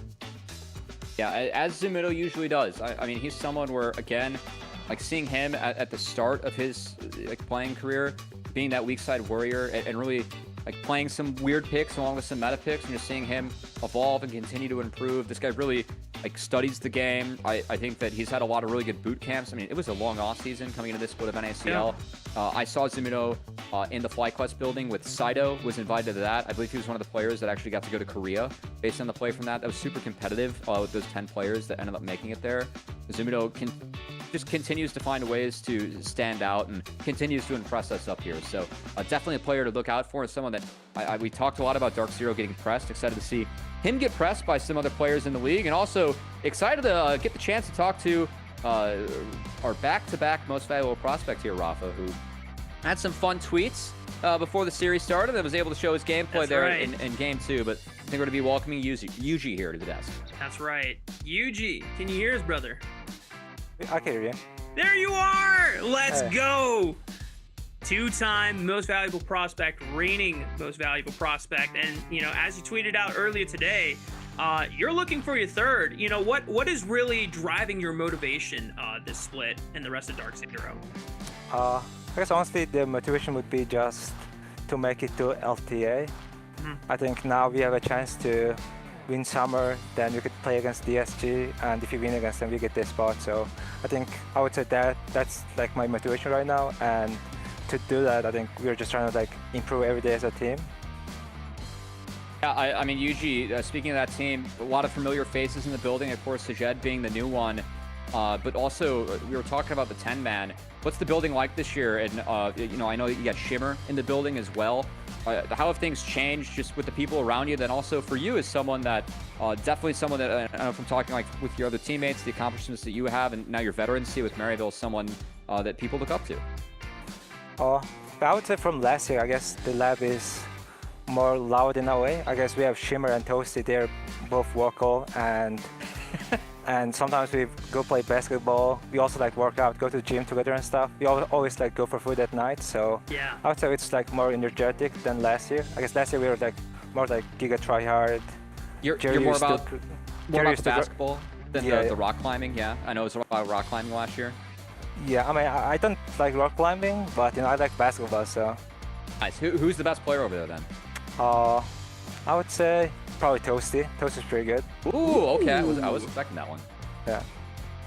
Toasty knows ball, apparently. Okay, well, we'll have to bring that up if we ever get a chance to talk to Toasty later in the split. But for you, Yuji, obviously there's been a lot of changes with a lot of new faces coming into the league for NACL this split. Are there any particular junglers that you really, really want to play against? Well, there's not much on my mind, but it probably would be Tomio, because I'm good friends with him, and back when I was in LA we used to like hang out with Folk Johnson and stuff, and I guess it would be fun playing against him. Yeah, Yuji, I know that at least for this split, like it talks about, you know, your goals for yourself and the team. It really feels like there's not too much else for you to prove to move up. I know that we traded a lot of DMs sharing frustrations over the past offseason, some things that were out of control. At this point, like, what do you feel like you have to prove, or is it just kind of consistently, you know, continuing to play at the class that you have been playing for the last year plus? Well, so I guess after this offseason, I kind of decided that I shouldn't be stressing about just like going to tier 1, because I was putting so much stress on myself, I guess, last year. I was just pretty much thinking about, you know, what if I don't make it next year? And it was just stressful off season for me, so I kind of decided that, you know, I shouldn't be like worrying about that stuff, and I should just try to like focus on like everyday stuff that I could do. That's great to hear, man. I know that's like really tough, and I know how crappy your the last offseason was out of your control, so I think it's a lot of poise and maturity of you saying that. A lot of things that didn't go your way, so I don't know if you have anything else, Rafa, but usually we're always rooting for you, and great to see you put up big games today. Thank you. It's always a pleasure to talk with you, Yuji, and glad to hear that you're just keeping your head focused and trusting the process. And I mean, me and Matt, we've been rooting for you for a long time now, and we're sure that we're going to see those results pay dividends for you sooner than later. So again, thank you for coming on and talking with us, and we'll see you next time, bro. Yeah, see ya. Always a blast to talk with Yuji. Now for us, that's a lot of poise, man. That last offseason did not go his way in like every single way that could have went. So yeah, I really happy to at least hear Yuji. You know, it takes a lot to have a head on his shoulder like that. You could hear how much it means for him to try and promote. Yeah. And again, he's someone that should not be in this league. And it's nice to see him continue to prove that with his play. But man, the time has to come for that guy sooner than later, please. Yeah. Like, yeah. We're being very tame if it's not apparent. We kind of have to be.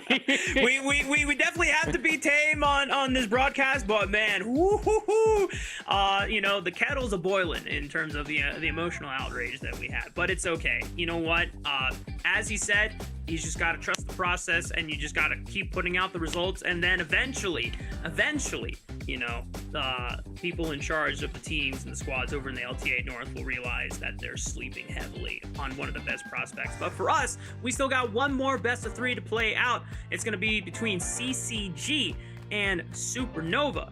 And I don't think we're throwing to a break. I think we're rolling straight into the series. Let's go. Let's keep on going, baby. We've got some exciting things to talk about for both of these rosters. Now, not necessarily our favorites to win the split, but however, these rosters have some very, very notable alumni from not just, you know, Dardoch being one of them from, you know, playing in the LCS, but if we have any collegiate fans, Array used to play on UST and in Golden Guardians Academy as well. Yeah. Breezy, also a notable Academy alumni as well.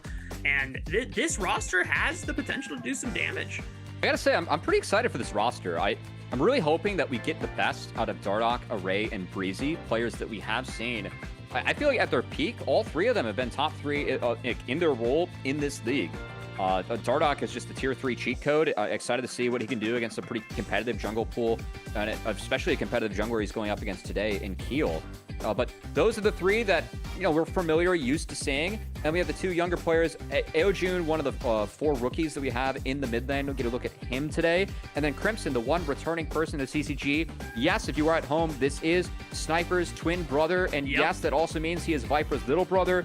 He's someone that used to be a Yasuo one-trick. He was playing mid, moved to top with the rest of his brothers. And for me, frankly, he wasn't our rookie of the year last split. CCG as a team struggled last split, but there were a lot of moments where Crimson actually was a bright spot and impressed me. I thought him and Denethor were both the 2 rookie top laners. They both had a very respectable debuts and also are returning, but Crimson actually got the better of him for me in the league, which was a little bit surprising. I'm excited to see how much he's grown in the last 6 months as a player that a lot of people are looking at, just given the pedigree that he has. And the first test is going to be up against Supernova, which is practically the Ole Miss roster, as both have combined efforts to bring this collegiate powerhouse over to the NACL. We got Stry in the top lane, Keel in the jungle. I'm gonna butcher this name. Syla, another rookie mid. Okay, yeah. Syla, Shogo, and Rhino. Now, we're just gonna get it off our chest right now. We're super excited to finally have Shogo in the NACL. This guy has been a monster in the collegiate scene, one of the undisputed best AD carries in Tier 2. And the fact that it is finally now that we're getting to see his NACL debut is low-key criminal, but you know what? We finally made it. Shogo is here. I just remember, so back in 2022 going to 2023, I was in the TL tryouts. I was hired as a coach. I remember talking to TL, EG, and other orgs like, we really like Shogo as a player, but he's an import.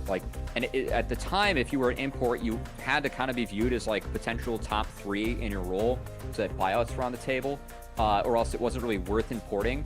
But like everyone was like, God, Shogo's good. He deserves to be in the league. We just don't want to, use an import slot on him because he is with Ole Miss, and that's a partnership. Finally gets into the league after some of the rule changes, and long overdue. Really excited to see him. Also, shout out to Rhino as well. He is someone that has subbed in a lot. When Ayla, Yawn, and Bradley were playing in the lock-in tournament in LCS, he was actually subbing in for TL. And whenever we've seen Rhino, he's had really respectable performances. Yeah. Really, really good Thresh player historically. And this duo is a powerhouse duo in collegiate that finds their way into NACL. And definitely long overdue. Two players that I've had my eyes on that I really felt like have belonged in this league for a long time that finally get to make their debut today. Yeah, I mean, this is definitely one of the more favorite bot lane duos that we're super excited about in the NACL for this split or in season particular. Now, draft phase has already flown by with bans. First pickup for CCG is the Maokai. More than likely should be going over to Dardoch unless they get fancy with flexing around, but still some options available if you want to look at power picks in solo lanes, Matt. Yeah, and of course, love how you mentioned Dardoch. Him and Shogo won a CLAW championship together, and Shogo was actually the AD that replaced Array at UST when he got into Golden Guardians Academy. So some fun collegiate history there between those two programs as well. Corki walked in. Uniquely, Shogo likes to rush Bloodthirster on Corki. He Velks in, takes heavy trades, able to sustain himself over time with the BT, and going to be the Sejuani for Keel. Keel is a player that actually, he retired over the offseason, was looking into coaching, was brought into Ole Miss originally as a coach, I believe. But now, regardless of that, he's playing, I think, very, very, very highly of Keel as a player. He's someone that in the past has actually been top 3 in our most valuable prospect voting. Yes. Another very good jungler in a role that is just absolutely loaded with talent in the NACL, and great to see Keel continuing to compete. Someone has always played at a very high level. Yeah, going with the facilitative option for this game, but if we do get to see a game 2 and a potential game 3, then I'm really excited to see what Keel actually gets to bring out, because his champ pool is super creative and very, very, very deep. He's a Nunu enjoyer. Yeah.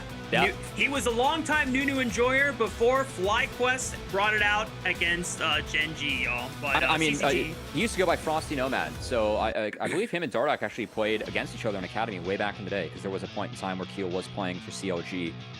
So, yeah, fun to see. Anyway, as this draft rolls on, Varus was actually that through. This is the first Varus we're seeing in NACL not on the ban list, so a big pick for Array. Likely to be the poke variety, and a good poke setup so far for CCG. Between Maokai, Varus, and Talia, they have so much space they can control.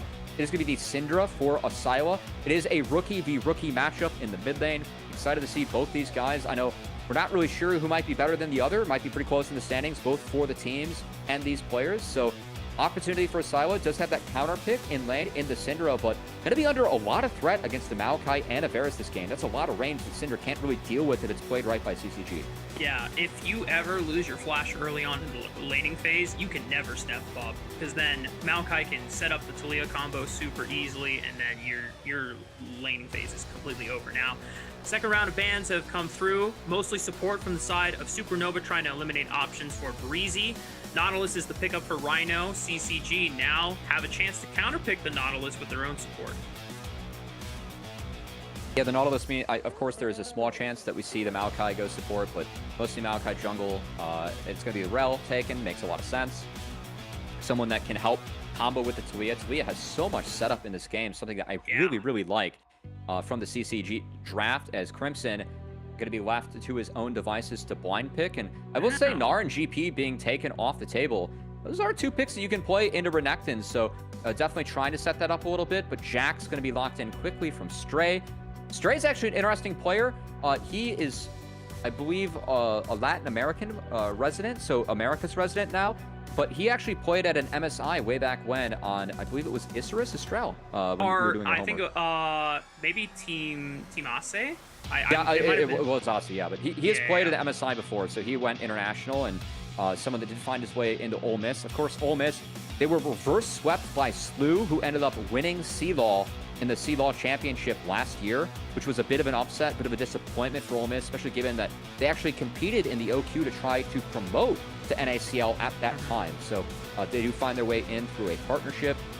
One of the players that obviously we're excited to see, especially Shogo and Rhino, make their debuts. Rhino's played before, but first time as a starter, well-deserved. We'll see what they can do in this first game. I'm super excited for this best of 3. You know, in the previous one, we had clear expectations, but this one, I'm going to be honest, Matt, I don't know who comes out on top. I think there's some star power in both of these rosters, and we're going to see how well it comes down to them being able to leverage that star power in particular. And one of the things that I want to come back to that you pointed out during the draft phase is that Aljun on this Talia has pretty much guaranteed setup from every single lane. Yeah, I actually do want to know a couple interesting setups that we have. It's going to be a Comet for the Syndra. I do like Comet, but you have options. But the Comet for Taliyah is a bit interesting, and it is a lethal tempo for Array, so actually leaning towards the on-hit Varus, a little bit surprised by that one, as Breezy might be in trouble. Uh-oh. Either... Okay, you know what? Not enough damage committed from Supernova, so Breezy holds his cool and just walks away without having to burn any summoner spells unless the repeat visit. Oh, just nice intuition by Shogo. Checking the flush from with Rhino. The Phosphorus Bomb, and now that is... Actually, it was just a crash down from Breezy, and yeah, you're right. Only Rhino's the one that burns a flash. We might see a fight over the Raptors. I will say this is something that Maokai should win given the queue. But a little bit of an interesting posture that we have level 1 with the Sejuani and Maokai posturing over this Raptor camp. Dude, I mean, I want to see what's happening at the Raptor camp. Show Raptor. Syla is trying to shove this wave as fast as possible so that he can aid Keel in securing these chicken nuggets away from the Maokai. But, I mean, the battle's gone down, and Dardoch gets the smite, and Keel might be in trouble. Dardoch is going to twist and advance his way forward onto the battle piggy, and Breezy comes back to pay revenge. Never getting a chance to burn the flash, and Aljun is now set up for success with first blood. I don't like that start from Keel. There's... Like, Maokai level 1, if you're a good Maokai player, like, there are so many matchups and where you can actually go take enemy Raptors level 1 because of how strong your Q is at executing the camps. This is one of the matchups where it's pretty common that, like, you see red side Maokai is actually starting the blue side Sejuani Raptor camp. So, trying to contest against the Maokai, you just do not win this matchup. Very surprising there from Keel, and the refusal to kind of change up the game plan there from Supernova, definitely hurting them as it's a first blood for CCG. Maybe a little bit of stubborn play from Keel, and Dardoch makes him pay for it. CCG now, obviously, you know, 400 gold advantage, not the end of the world, but, you know, could be a bit of a killer momentum as now Rhino might be in trouble. Breezy engaging once again. Look at the damage coming out from Array. Shogo has to at least trade one back onto Breezy to make it a 1-for-1. Now keeping his distance against Array. He has the cleanse available, but it's a flash barrier on this Varus, and Shogo is not going to burn any summoner spells. He knows that his fate is sealed, and CCG just firing on all cylinders. That's a big mistake there from Supernova yet again, but a great take from Array and Breezy, and I gotta say, I'm pretty excited for this bot lane duo for CCG. I know that we spent some time talking about Shogo and Rhino that find their way here, very much deserved, but for Array, it's a return to the NACL, a player that when he was playing with Prismal and Golden Guardians, I actually rated really highly. I thought Array was a decent player, and Breezy, for me, was at his best when he was playing with Meech in that CLG roster with Copy.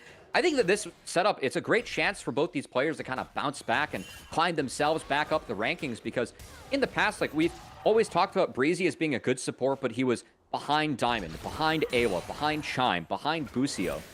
All those players are out now, and it really is a chance for Breezy to shine because he was the bright spot of a very poor AoE roster last year. So really want to see if him and Array can kind of reinvigorate each other in this bot lane, because again, they are two players that in the past I have thought very highly of at certain points. Yeah, and when I'm looking at like which bot lanes you want to challenge and trying to really put your name in the contender for top 3 in your role, you know, you're looking at legacy names like Doublelift and Biofrost, right? You're looking at Tactical and Zazel, and then of course from Dark Zero, Sajed and Zyko as well. And being able to have this hot start against, you know, Ryan and Shogo, who we hyped up really highly in the draft phase. I mean, they're the ones starting off hot right now. Yeah, I mean, this is just a very poor take from Supernova. This is not a Comet Varus. It's not a Halo Blades Varus. It is a Lethal Tempo Varus. So that extended trade, Varus gets a lot of damage down. Of course, there was no flash on Rhino. It's Barrier versus Cleanse, so that's advantage early on for Array. Bad take from Supernova, punished very easily by Array and Breezy. I'm taking a look at how CCG can leverage this snowball, because like we said before, it's just a few hundred gold up, so not the end of the world for Supernova, but with flash advantage, I take that back. No real summoner advantage spells here, but at least getting the push in the bot lane for priority. Dardoch immediately going to bolt for the first dragon, and if they do this fast enough, Matt, I wonder if CCG can actually challenge Supernova for the first round of grubs as well. This is spotted. I have to say that retaking space against Syndra here, Syla has the potential to set something up, as they're going to try and pinch and take the fight. Dardoch smites it away, and good by Breezy just being able to sack a lot of his HP to guard that Yeah. tri-bush entrance and making sure the Rhino and Shogo cannot challenge. Might have been an opportunity for a play if Breezy hits his abilities there, but not the case. That said, it's going to be a quick reset from Dardoch, and it looks like both bot lanes being here opens up the chance to actually play for the Grubs.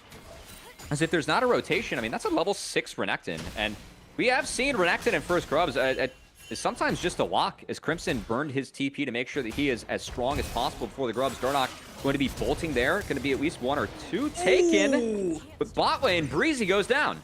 Yep, equalized by Shogo and Rhino as the Ignite gets the last tick onto Breezy, was not able to clear enough distance. Supernova still under fire, Rough though, fight. as Array has a huge health bar advantage. There's Shogo rough fight. only below 200 HP, but Hex Flash from Rhino, gonna use that to threaten Array It's a away grub fight. from the wave. Meanwhile, on the side of the Grubs, Dardoch does secure one of them. Looks like the other Oh. 2 were secured by Keel, but a nice Weaver's Wall from Aljun has locked in Supernova with nowhere else to go. CCG continuing to rack up the kills. Gotta say, of course, teased that both mid laners making their NACL debut, and that was beautiful from Aljun. That wall was picture perfect. Great follow-up from Dardoch. As again, that grub fight, it's really tough to fight Renekton at 6. Talia, too, able to impact the map a bit more. That was a beautiful setup coming out from CCG. Definitely, at least exceeding my expectations for what I want to see day 1 out of these teams. That was very well played from the rookie mid laner. And you know what? All of the CC that was locked in for Talia on the other lanes, it's starting to make sense, Matt. Very much so, as we see a trade. Nice flash away from Rhino. Of course, Ignite did tick away, but good comeback from the Supernova bot lane. Did tease the fact that Shogo sometimes mixes up the Corki build. It's not going to be the Miramana and the Tyr. It is indeed the BF sword. It actually might even be a Yuntals, maybe? Or is it just going to be a bonus longsword before he goes for the BT? Again, used to BT rush. But, yeah, I mean, again, shout out to Aojun, who he has really bounced around OQ teams, as he yet to really crack anything significant, but is a former teammate of Dardoch's from Lotus days. And yeah, it'll come on in and do something big. As that's a beautiful wall. I mean, could not place that one any better, locking up Keel too. Yeah.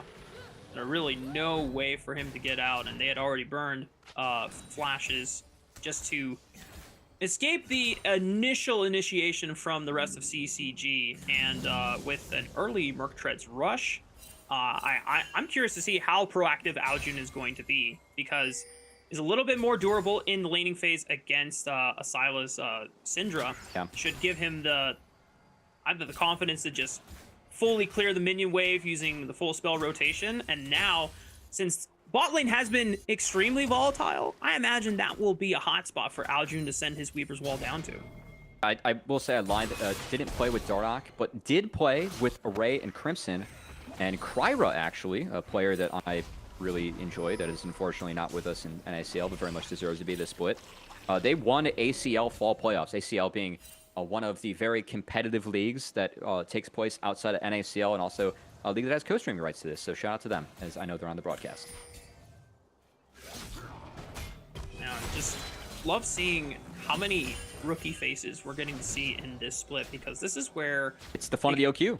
it's the fun of the OQs, and it's the start of many a new chapters in the stories of NACL that are yet to be told, as CCG extending the pressure into the quadrant of this blue side against Supernova. Dardoch going to be able to easily yoink away this blue buff, and actually going for, I'm just noticing the Leandry's rush for the Maokai, so not going to be necessarily as durable of a frontliner, but when it comes to objective control, the Sapling's going to be so oppressive for Supernova to try and walk through. And now Dardoch extending that pressure towards the bottom side of the map. They try Double to foot. have... Oh my goodness, what a beautiful flick! They were all locked up by the Maokai ensemble, but Supernova just couldn't do a damn thing to be able to withstand the might of Aljun's Talia. Yeah, Dardoch does unfortunately burn to the turret, but man, that combo was pretty. And again, all the extra CC to set up this Talia. This is something I really liked what TL was doing. APA's Talia, fantastic. They're playing like Renekton, Vi, Pantheon support with this. I mean, how about Varus, Rel, Maokai, Renekton? Aojun has the opportunity to play off of everyone in this composition. He's really cashing it in so far, but what a great rookie debut for him in terms of just setting up a team where he's comfortable playing his Talia and has this much setup. And props to him for cashing in too. It's been a great start. Yeah. Now Supernova trying to look for an opportunity on Dardoch, who can't get a chance to flash away. I'm not sure if he had it available. Breezy tries to set it in with the crash down to see if they can trade 1-for-1, but Rhino able to limp away, looking for another dredge line to threaten Breezy's life, forced to flash away as well.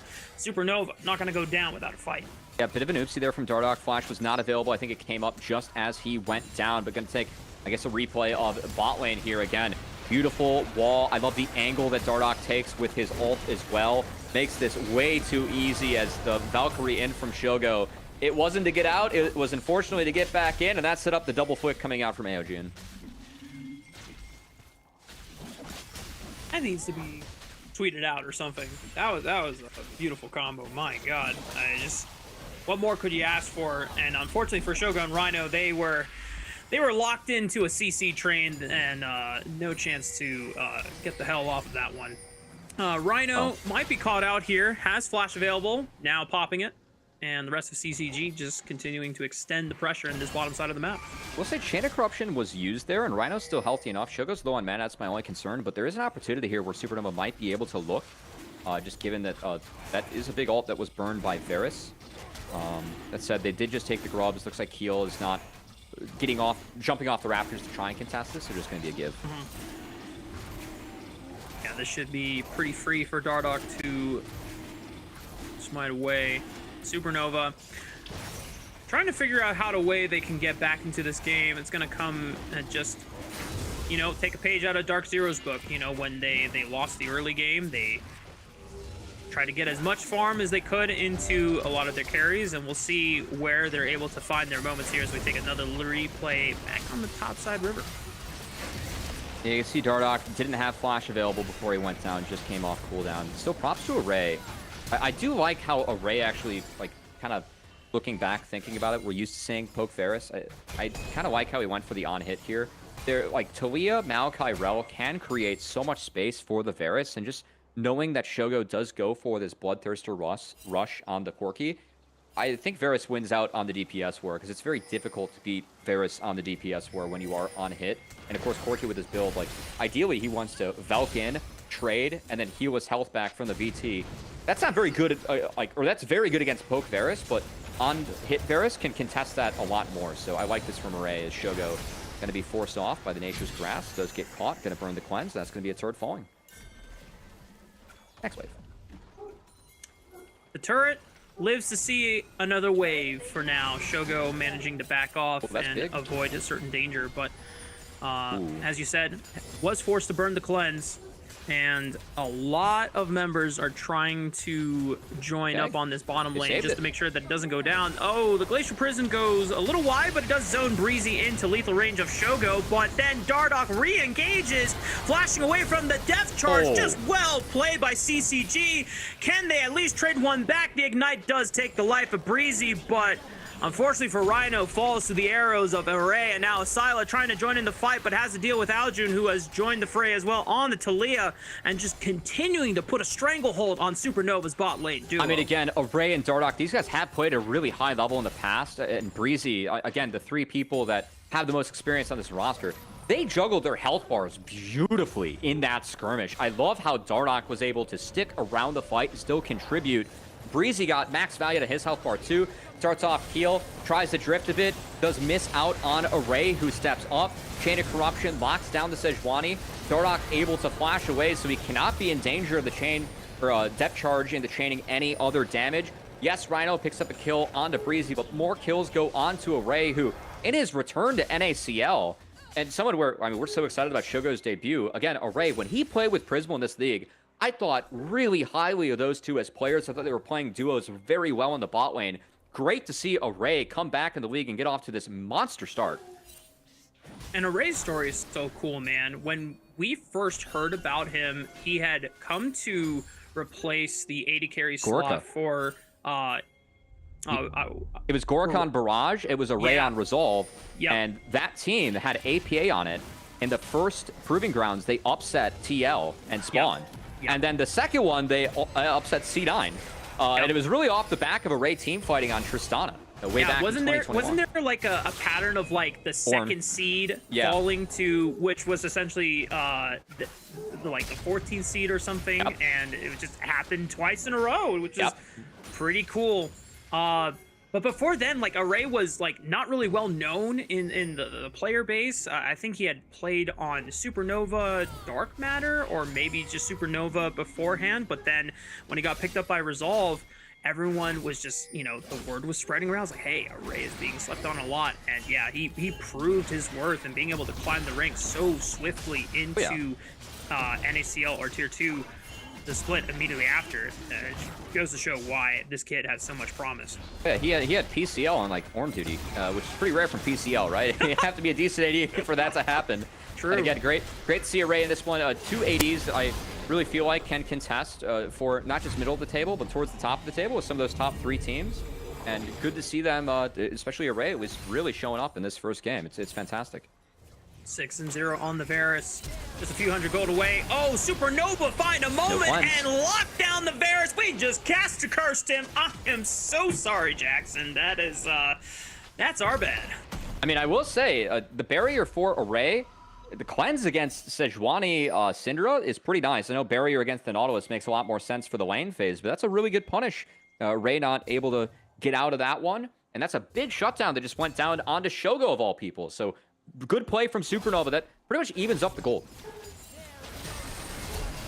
Oh, damn, and that is just good fog play as well. Shogo steps up, Array thinks he's totally fine, and then suddenly Sejuani from around the corner, and just not enough time to react to the Glacial Prison. Yeah, it was a good swerve there. I wonder if Keel is hip to the new, one of the Ball brothers, the one that can't play basketball, but he's doing music now.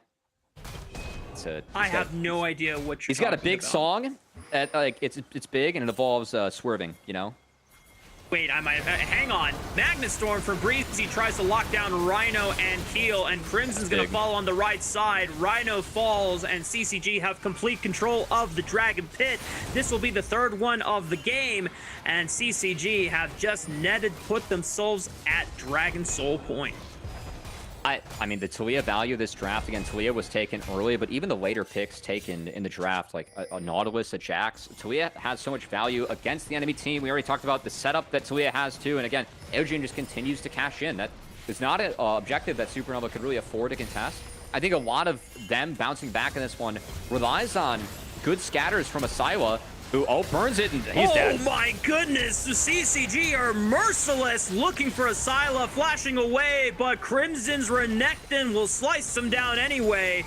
Supernova losing out on the mid laner, and all 5 CCG members are trying to pressure for the turret and really break open the map. CCG looks really good in their debut. I love how right after the scatter, the double flash commit onto the Cinder, knowing that spell was down, opened up the space for them to take that fight, and just when you think Supernova is getting back into it, a good shutdown onto Array, onto Shogo's shoulders. It's CCG that win heavily in the next 2 plays. Yeah, and Supernova, and they're only down 2,000 gold, but it really feels like CCG has such a command over the map. Rhino forced to flash away from danger. Shogo was not really in range to start dealing the damage. They're going to throw out the ultimate onto Dardoch, but he's going to buy some time to Twisted Advance, and Array makes quick work of Rhino in the back, and Shogo is forced to flee, able to snipe out Dardoch, but now he's got nowhere else to go. CCG have complete control of the Rift, and Asila and Stray, maybe they can find a way to rectify the odds here, but they have to deal with Crimson's Renekton. Stray gets stunned up by Breezy with the Q. You're gonna look back to re-engage, and we fought for so long, Matt, that the Magnet Storm is back up, but a great scatter from Asila will save his top laner. I mean, I think that's what really threw them off the first time around, the re-engage on the Dardoch. They fought for so long that Nature's Grass came back up, because that's what secured the kills in the back half for CCG. As I know Dardoch has gone down 3 times, but I think the value of his deaths has been really high in a couple of these. Like, that fight going down, that was 100% the right call. Bot lane was able to trade out for the dive, set Shogo behind. I think my one concern here is that with all the fighting going on, a little bit of CS being dropped. I know Array is very fed, has the kills, but Shogo has been able to clean up the waves and kind of catch up that way.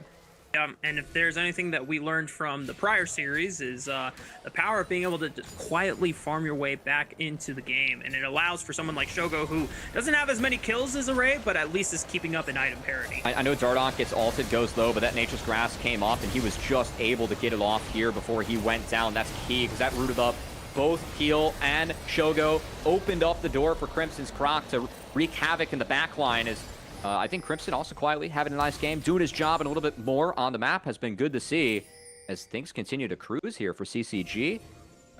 Still trying to kind of play grouped up. I do think that, again, with the Taliyah, there's so much setup, so much value that they have. They can kind of afford to do this. I'm a little bit worried about overgrouping. I mean, we're 2 minutes before the Dragon. I don't know if we have to be here, but the waves are good. It's Supernova right now that's dropping waves, so good job by CCG. Keel looks, finds Array into the back line, but no one can really punish. Array does have to step forward. He's being forced away right now, but Rhino's getting melted on the right side because Aljun can pump out the damage. Stray tries to look for the moment. Counter-Strike flash, finds Array, bunks him with the lamppost, but can the rest of Supernova clean up the fight now? They still have to fight through Crimson and Aljun, who has taken revenge on the Jax. Asila looking for another scatter of the week, would have to set up Shogo as he's trying to lifesteal off an incoming minion wave.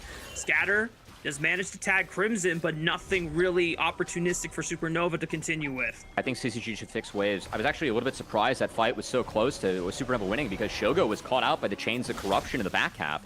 As we get a replay, I thought for sure this was going to be a good fight for CCG. Keep your eyes on Array. Of course, really nice ult from Keel, no cleanse, but Shogo dashes in to try and clean up Breezy, eats the chains of corruption, and so I thought that they would be able to turn, but he was able to flash out. No one else really was able to get on him. Crimson didn't burn a second flash to try and force Shogo out. He was trying to help Keel for Array, who did end up going down, and Dardoch left to his own devices in the top side, fell to Asila and friends. So a good skirmish there for Supernova, and what I thought was going to be a CCG advantage once Shogo got caught out. Yeah, and it just goes to show that Supernova are not completely out of this game. When they're able to at least find the CC chains onto the priority targets. I mean, yeah, they've got a lot of kills on them. They've got a lot of farm. They can put out a lot of damage, but they're very squishy at the end of the day. And if you can keep them locked down, then it opens up opportunities for Supernova to fight their way back. But it is 16 seconds away from Dragon Soul spawning for CCG. And if Supernova cannot contest this, then it's going to be very difficult to play the rest of the game outward. Dardoch. Ooh, triple scatter, Dardoch. Oh, they're just pushing on forward on multiple flanks. Shogo cannot put really any damage in. Crimson just wipes out Asila. Stray teleports to rejoin the fight. And Keel is still alive, so they can try and look for a smite battle, but it's a 5-on-4. But decent poke from Shogo with the rockets, trying to pepper down Dardoch on the Maokai.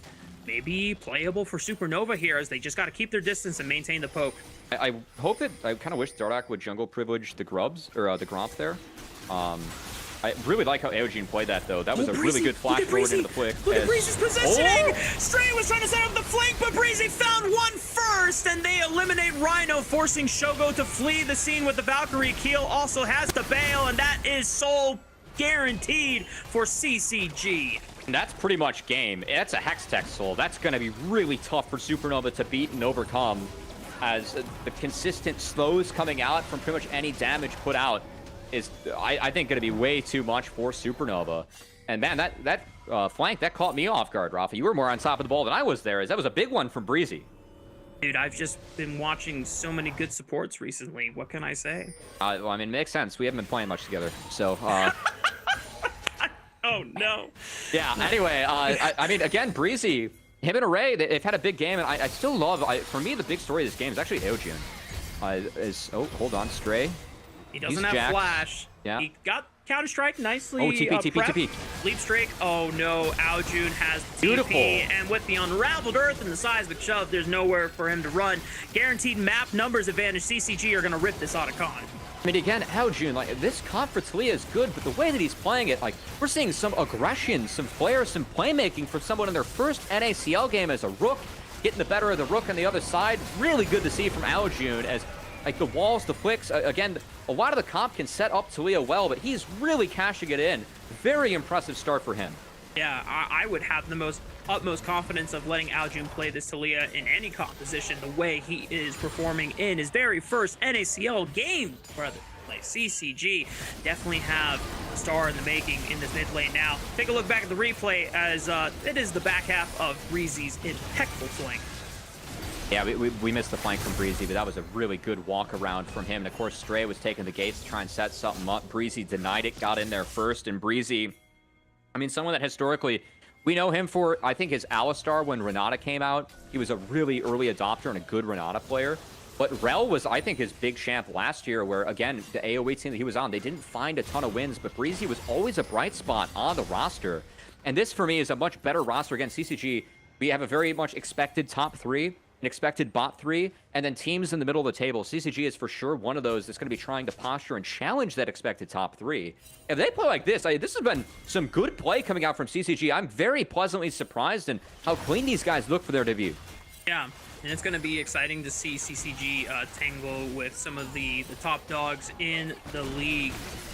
Looking for a pick onto Keel. Breezy following up on Aljun's engage. And Keel is just struggling trying to escape the grasp of CCG Esports. Rhino should be next. A clean arrow from Array. And Asila is next on the chopping block. CCG wipe out 3 with no contest whatsoever. This Baron is theirs to take. I mean, again, it's way too much for Supernova to deal with, that being the Hextech Soul. Like, anything that connects, whether it's Talia, Varus, it's just trouble. Shogo relegated to trying to clear waves and run for the hills. Stray still trying to knock down their 4th turret of the game. And I gotta say, with this Baron being taken, CCG, they have been grouping and fighting a lot. They've not really done a lot of turret destruction. So this Baron is going to get a lot of value as every inner is still standing on the map. Yeah, I mean, CCG, you've said it a few times at this point, but their map play has been decisive, proactive. We got some action on the bot lane. It looks like Stray was trying to at least get a turret for themselves, but the lockdown, you cannot escape again. Yep. CCG just making short work of the Jax. Honestly, a pity party turret for a kill is not the worst trade in the world. The Supernova Waves, they were able to kind of fix them since CCG heavily deployed bot side. I don't think that's a terrible death from Stray. But, I mean, again, it's very impressive debut, and I think that this Supernova composition, I think a lot of it just relied on the scatters from Syndra in order to try and reset these fights or deter the onslaught or all the setup that Talia has. Asila getting behind like this made the game really hard from Supernova for me, so I think that's been the big difference maker, as Aojun did not follow that wall. It's going to secure an inhib. Because he's going to maintain pressure in the mid lane. They have Baron buff. This is super efficient from CCG, because now Aljun is catching this next wave. The rest of CCG are completely fine to walk away from the inhibitor being taken down, as we're going to get a replay of how the fight evolved that allowed them to take Baron afterwards. Great play from Dardoch again. The focus onto Asila, I really like that from CCG. Again, I'm sitting up here on the desk talking about how I think Syndra is really the game changer that can reset fights and make sure that Supernova can retake the fights if they are able to play a longer one. But just the way that CCG has been playing into that pick, making sure that Syndra can't move, has been really nice to see. Again, good individual plays and good direction from a team making their debut and going up against another team that we expect to be really fighting and posturing for middle of the table. Open the day saying, Rafa, that this matchup here, the result of this best of 3, again, in the single round robin, could have a big impact on the standings by the end. Two teams that expect to be close to each other in the standings. And it's been a dominant game 1 from CCG. And now CCG, one potential good fight away from being able to close this game out. Dardoch tries to open up the siege. Rhino flashing forward, looking for a Ray.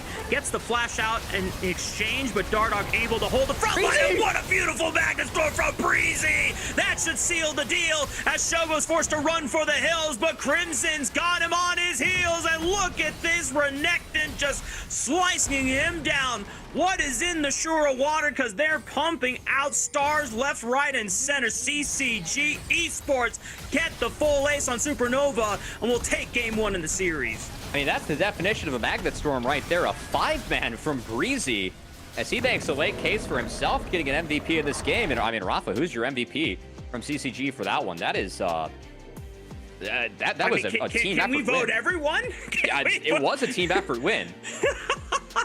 It was. I gotta go Breezy by the end. I thought it was Aojun, or I know Dardoch died a few times. I think Dardoch did a great job of setup, but man, Breezy for me was insane in that game. Yeah, some of those later engages.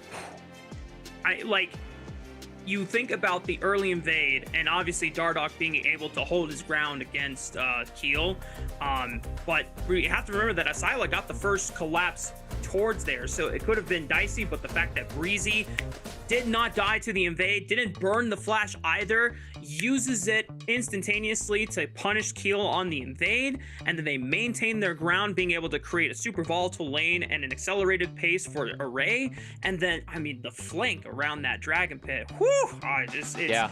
That's a pretty damn good argument for Breezy there. I think for me it's MVP Breezy. I know we're kind of talking through this one live, but yeah, like what an impressive start from CCG. Again, that's a matchup where I was expecting like today to be a coin flip. I actually originally voted Supernova, then you did, and I was like, no, this match is too close to have us synced up. Like I gotta go CCG and flip it. It was maybe nice, changed my prediction there at the end, but I thought this is a really close matchup. And again, CCG just team effort. I like their draft. Fantastic, great debut from AOG, and saw some great flashes from all 5 members. Yeah. The only thing you can ask for more is for them to try and do that again in game 2. Well, we'll see how the rest of the series plays out, and if Supernova can answer back. We'll catch you on the flip side of this break.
Bienvenidos and welcome back, everyone, to our continuation of the series between CCG Esports and Supernova. And as you're seeing on your screen, some of the highlights from both of these teams as things got really spicy for CCG Esports. And while Supernova are able to swing a couple of counter punches in the mid game, it just wasn't enough here, Matt. Yeah, I mean, again, I cannot emphasize enough how impressed I was by CCG's debut. A team that, you know, they were facing relegation last year, right? A different roster. Crimson was the only person that really is the continuing factor, someone that had a good rookie split. But man, like, again, the rookie of Aojun, this setup for the Talia, the comp that they had, I thought the CCG showed great direction, showed some great individual moments, and you know, when we wrap up a game, it's a pretty decisive win, and we're kind of fighting about who we think's MVP or not. That's a good sign if you're a team, especially debuting in the league. Yeah, I mean, what a way to really bolster some confidence for a new player, a new face in the NACL on their very first day. Now, moving forward in how the series is going to play out, unfortunately for Aljun, he's not going to get his hands on the Talia again, but if he's got more champions in his back pocket that he can perform with the same flair and style that we saw him really pilot the Talia with in this first game, then I'm really excited to see how Aojun, his NACL career really arcs over the course of the split. Yeah, I know from looking at his match history, actually, it has a couple ADs in there that are kind of exciting. Some Yasuo, some Lucian, some Varus mid even that's made an appearance. And for me, I mean, Aojun's someone that has actually been kind of hyped up to me a couple times and like for a while, but never has really been able to break the barrier. I mean, again, has been on teams like CCG. They won ACL Fall, which is a really big deal. Again, that's the biggest tournament that takes place in Tier 3 at that time, and a lot of Tier 2 players do compete in that too. So I think that's pretty impressive to throw on the resume. And man, I mean, in terms of debuts, I think it's pretty exciting that we have 4 rookie mids in the league this split. We've seen the first 2 already.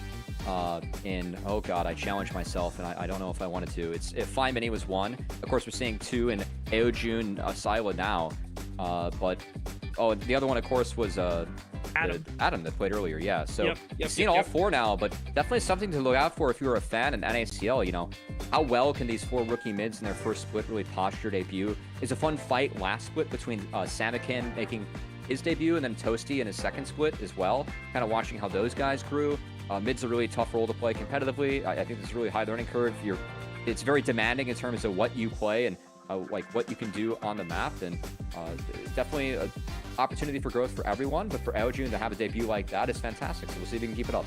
Yeah, I mean, if you want to look at anyone for inspiration on how well they were able to pick up the pace and the standards of an elevated league tier play, look at the path of APA, man. A lot of people over the years were like, APA is never gonna be able to make it to higher levels of play. He doesn't have the hands for it. Well, then he worked his ass off and was able to become one of the best mids we had in NACL, got the deserved promotion, and then, you know, sometime later Finals MVP in 2024 spring for Team Liquid, right? You know, like, you know, that's the journey that a lot of mids want to aspire to do one day. And it all starts by, you know, taking the first step forward here in an NACL. Yeah, you know, for me, actually, especially like in NACL, I just want to see someone kind of adapt as fast as JoJo. JoJo was so exciting when he played in Academy. That guy, he had a series where it was best of twos back then. He went 1-17 in one game and then went like 17-2 in the next, which is just the duality of JoJo. Of course, though, you know, APA gate kept him from going international, and then NA gate kept him from NA, and he went to EU. So, that's a bummer. I still miss JoJo being over here. But I know that mid, like, there is a stigma for fans. They want to see, like, you know, North American talent be able to play and compete in the mid lane. It's funny, too, because, you know, the one person that was really, you know, that linchpin of being an NA mid for so long in the LCS was Pobelter, who is now in the league, too. So a lot of these rooks have a chance to go up against him, which I think is kind of a neat factor in terms of what we have just with the different teams, different format this year in NACL, and of course, some things that are familiar. Rafa, still Fearless, as we were first to adapt Fearless, and you know, we were just cooler than the rest of the world. So Fearless continues. There's 5 champs above our heads, or each, not available for the next game as we get to pick some bags for game 2. Take that, tier 1. Yeah, adapt into what we had live patch 2 first. We were live patch, you know. See, NACL did it first. We were the cool kids first before all of the other tier 1 leagues said, you know what, we should do that. We should do live patch. We should do Fearless draft. And speaking of draft, as you called it out, the first 10 champions locked in from that first game no longer available for the rest of the series. So Supernova really taking their time on what they want to ban away from CCG, as Ezreal, Jace off the board, Nefiri and Gwen taken away by CCG. I appreciate the respect being shown toward both Nefiri and Gwen. Those champions are disgusting on this patch.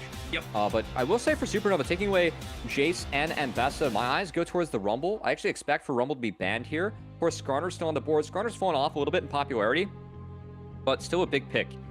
Still strong, man. Yeah, so still very strong if that's going to be grabbed. But I don't think you want to give Stray Rumble. Stray, very, very good Rumble player, and I think Supernova was for sure confident enough to first pick that, so Rumble taken off the board. Now, eyes on Skarner to see if that's what Keel wants to grab.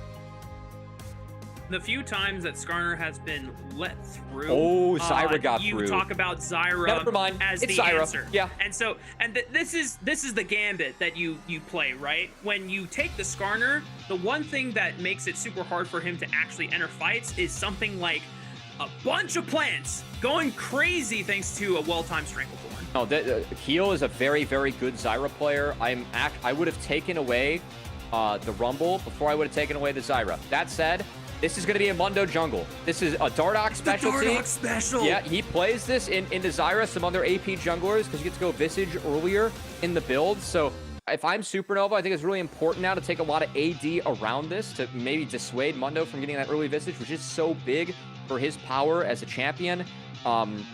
Really interesting answer, though, because again, Zyra, this is the first time we've actually seen it even make it through bans in the NACL. And I know that Keel is really, really, really good at this champion. So, curious counter pick coming out from Dardoch, though, to play into this.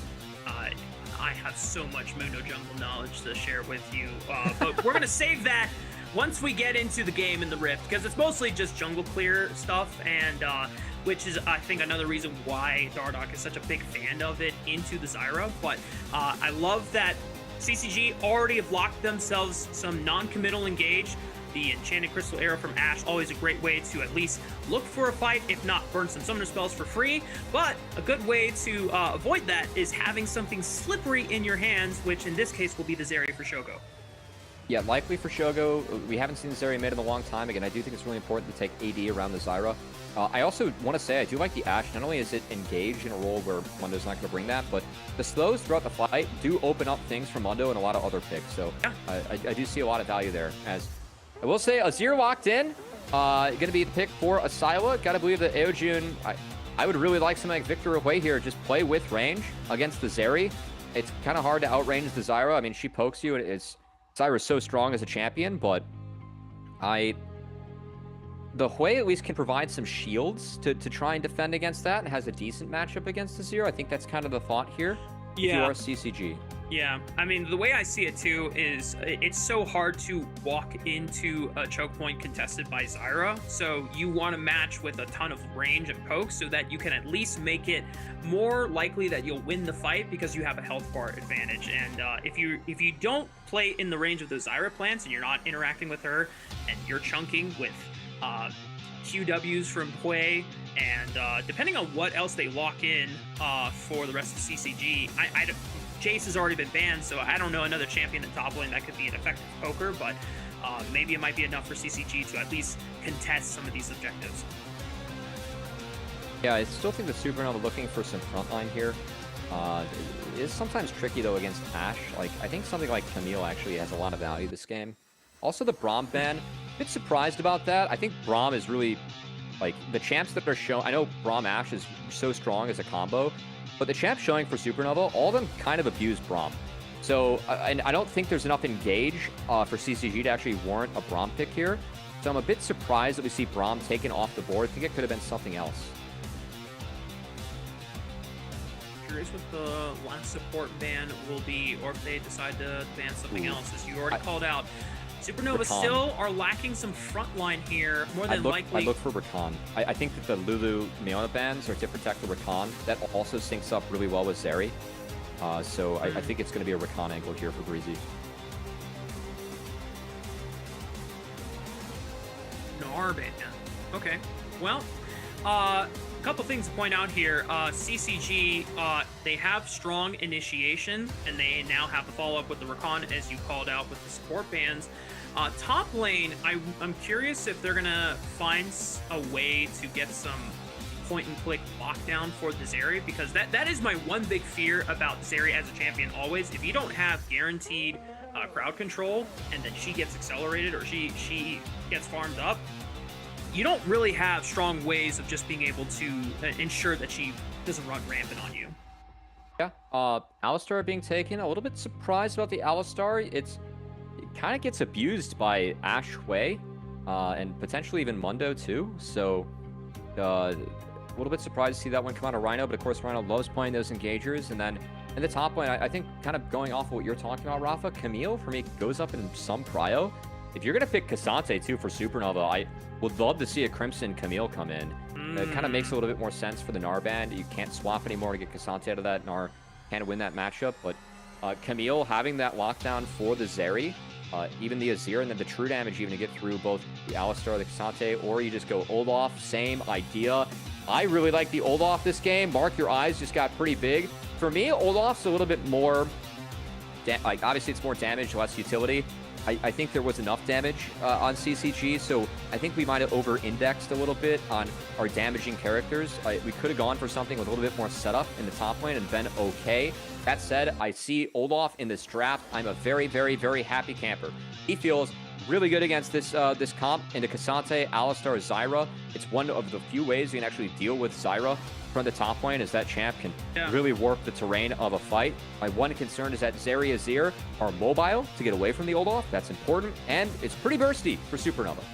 Yeah, and depending on what Crimson runs in his summoner spell setup, if his flash is down or just not available, Emperor's Divide becomes hard terrain after it comes out. So once that's established, Olaf has to walk around it if he doesn't have flash available for it. So there's some, obviously, crowd control. Olaf can just laugh it off and pop the Ragnarok, and he's rocking and rolling. But, you know, in the case of, terrain scaling, Olaf does not have that available. So there's some avenues that Supernova can play around this Viking threat in the top lane, but the strengths that you illustrated, going straight into a Cassante, that's going to be a very happy time for Crimson. Well, let's dive on in and see if it can be another happy time for CCG or if it's better for Supernova. As I guess, my goodness. So one of the things about Mundo Jungle that's so awesome is level 1, his cleavers steal so much damage because it's like a huge chunk of percentage current HP. I think like level 1, it's in the 20s range, and CCG are just taking strong advantage of their pushing power, being able to just get into the quadrant of heal. We didn't talk about this, but the CCG level 1 is actually ballistic. Between Mundo, Olaf, Ashe, I do like how CCG at least tried to play up. They really brute forced the wards. They didn't get any summoner spells out, but I think Mundo can return to the scene of the crime. Very smart on Asila for me to actually go scout this out. Is he's going to ward that, but that's going to be the start for Mundo. He's not spotted yet. Yeah. He's going to wait for his time. Will eventually be spotted by this ward on the blue buff. And so 2 things that make Mundo jungle such a strong matchup into the Zyra jungle. One, we just saw he has a strong level 1, so he can try and bully the Zyra from getting ideal plants set up, which is really helps Zyra get things accelerated. But 2, Mundo has an insanely fast jungle clear. And because Zyra got nerfed from her kind of queen peak state when Zyra was first blazing camps back in her jungle debut. Yep. Dark's going to contest. Yeah. I mean, Keel has now forced his hand. He's saying, I mean, I cannot just let Dardoch completely walk all over me. And the rest of CCG are really playing around the strength of this Mundo jungle. And Keel's caught out, tries to flash away. But Aljun, I think he has a flash of his own if he can just look for a couple more spells here. Dardoch not going to be able to find the cleaver. Asila making sure to guarantee. Oh, the QW, not enough damage. The torch, it's... Oh, Scorch, not enough damage, but man, Keel is feeling the pain. But at least for him, he was able to successfully snag away the blue buff. Should be able to tank this one up too, thanks to the plants and jungle privilege. So not all bad for Keel. He actually did go phase rush on the Zyra. Quite curious, actually helped him get out of that scenario. That's one way to try and escape from the Mundo. But look at how Dardoch is now playing the rest of the map. He doesn't retreat back into his own quadrant. He knows that he has the advantage to uncontested take all these camps on Keel's side of the map, and that is going to limit Keel's possibilities since he was way too low to be able to return into the bottom side quadrant. The way Dardoch can't play this is he can return to his bottom side quadrant and deny those camps, thinking that Keel is going to try to rush over there. Lost, yeah. But yeah, I mean, Keel, he's limited on options. He has no idea where Dardoch has been. Keel is hoping that, like, maybe Dardoch took mercy on me and he's not taking the camps, but by spawning some plants, he realizes that, unfortunately, that is not the case. He's just going to take the long way to try and get that top crab. I do think that's his only play, given how the lanes are going, and when I say Keel's lost, that's really not on him. That's just how CCG played this early map. Dude, and the strength that they had. Is just so freaking good. I mean, he can scoop the Raptors on the way forward. Meanwhile, top lane, all in between Stray and Crimson. And it was going to be close, but Ghost exchanged for Flash, and Keel at least is able to back up Stray on the top lane push so that he can get a chance for it to reset. We'll say well played by Stray. Used the W to get Crimson away from one of the axes, but still well played by Crimson on that trade. Actually was able to continuously chase down the Cassante as this matchup, again, very, very nice for Olaf, and it doesn't really get better for the Cassante. There's a small angle where at 6, you can use Cassante 6 to try and get the kill, but after the latest round of Cassante nerfs, they took down the power on his W in ult form. Thank God, because that true damage was gross, and that, I think, really sends this matchup to Crimson, and he's dead. No! Keel gave you a bailout, and Stray might have just pushed and extended his time on the top lane too far. Ragnaroking for Crimson in the top lane. It's first blood on the Olaf. Ooh, actually, would have really liked to see Crimson just insta-base there and TP back to the wave, but that said, I think he's going to try and get this one all the way in. I'm not sure if he has enough mana to do so. TP comes in from the Cassante regardless. Solo Boldo for Crimson in the top lane. Of course, year 2 for Crimson, and a player that a lot of people are excited about, of course, comes with pedigree. I said that Sniper was like one of the first talents we had come up with pedigree, just given his brother being Viper and how he was Challenger at, what, 12? On the ladder, he was rank 1, 12 or 13. Crimson, very much the same way, was always a Master Grandmaster player, has hit Challenger and trying to follow in the footsteps of his family, turning this into a family business, and, giving Stray the business here on the top side is not the tower shot Stray was looking for. Oh, I didn't even catch that. I'm not gonna lie to you, Matt. I was looking at the Dardoch pathing once again because it's just been brutal for Keel. Dude, I'm a jungle main. What These can I goddamn say? junglers on the broadcast, man. I live for that shiz, bro. But yeah, didn't see that Stray took an additional turret shot, which then makes it a lot easier for Crimson to get the solo bolo there. But CCG once again off to another start, and like you said, I think it's really cool for Crimson to have such a.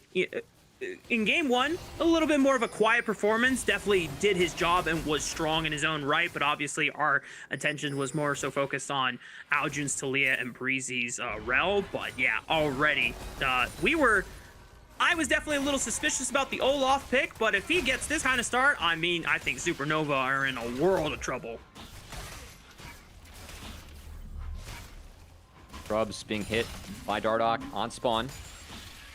Gonna be first 3 taken. Meanwhile, Keel did drop control ward on the Dragon. Actually just canceled his base. There's a control ward on the bot side that he's about to approach.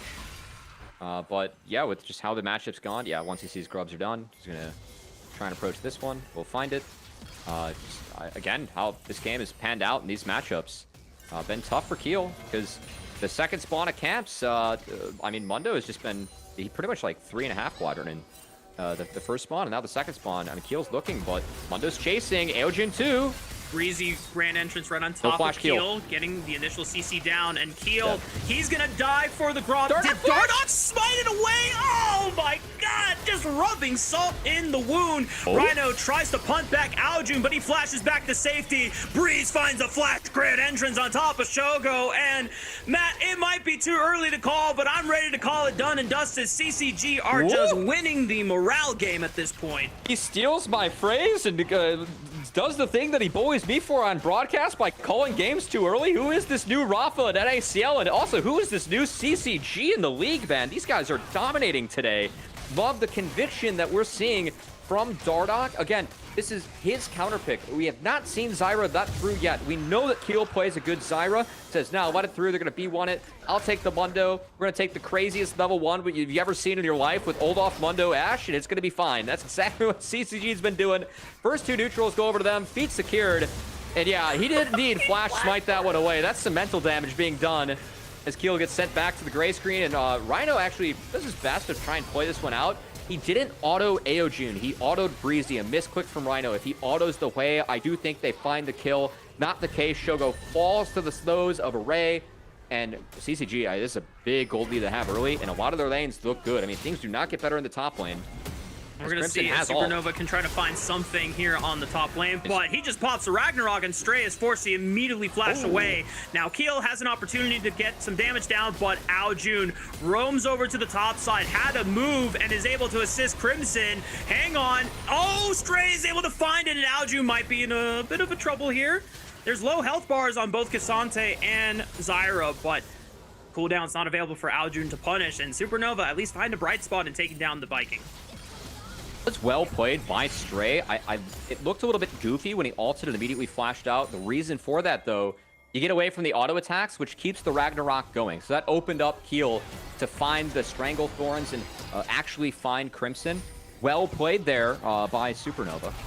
As, again, the flash into the brush. There's no flash on the Olaf. Can't follow that one from the Cassante. Loses Ragnarok.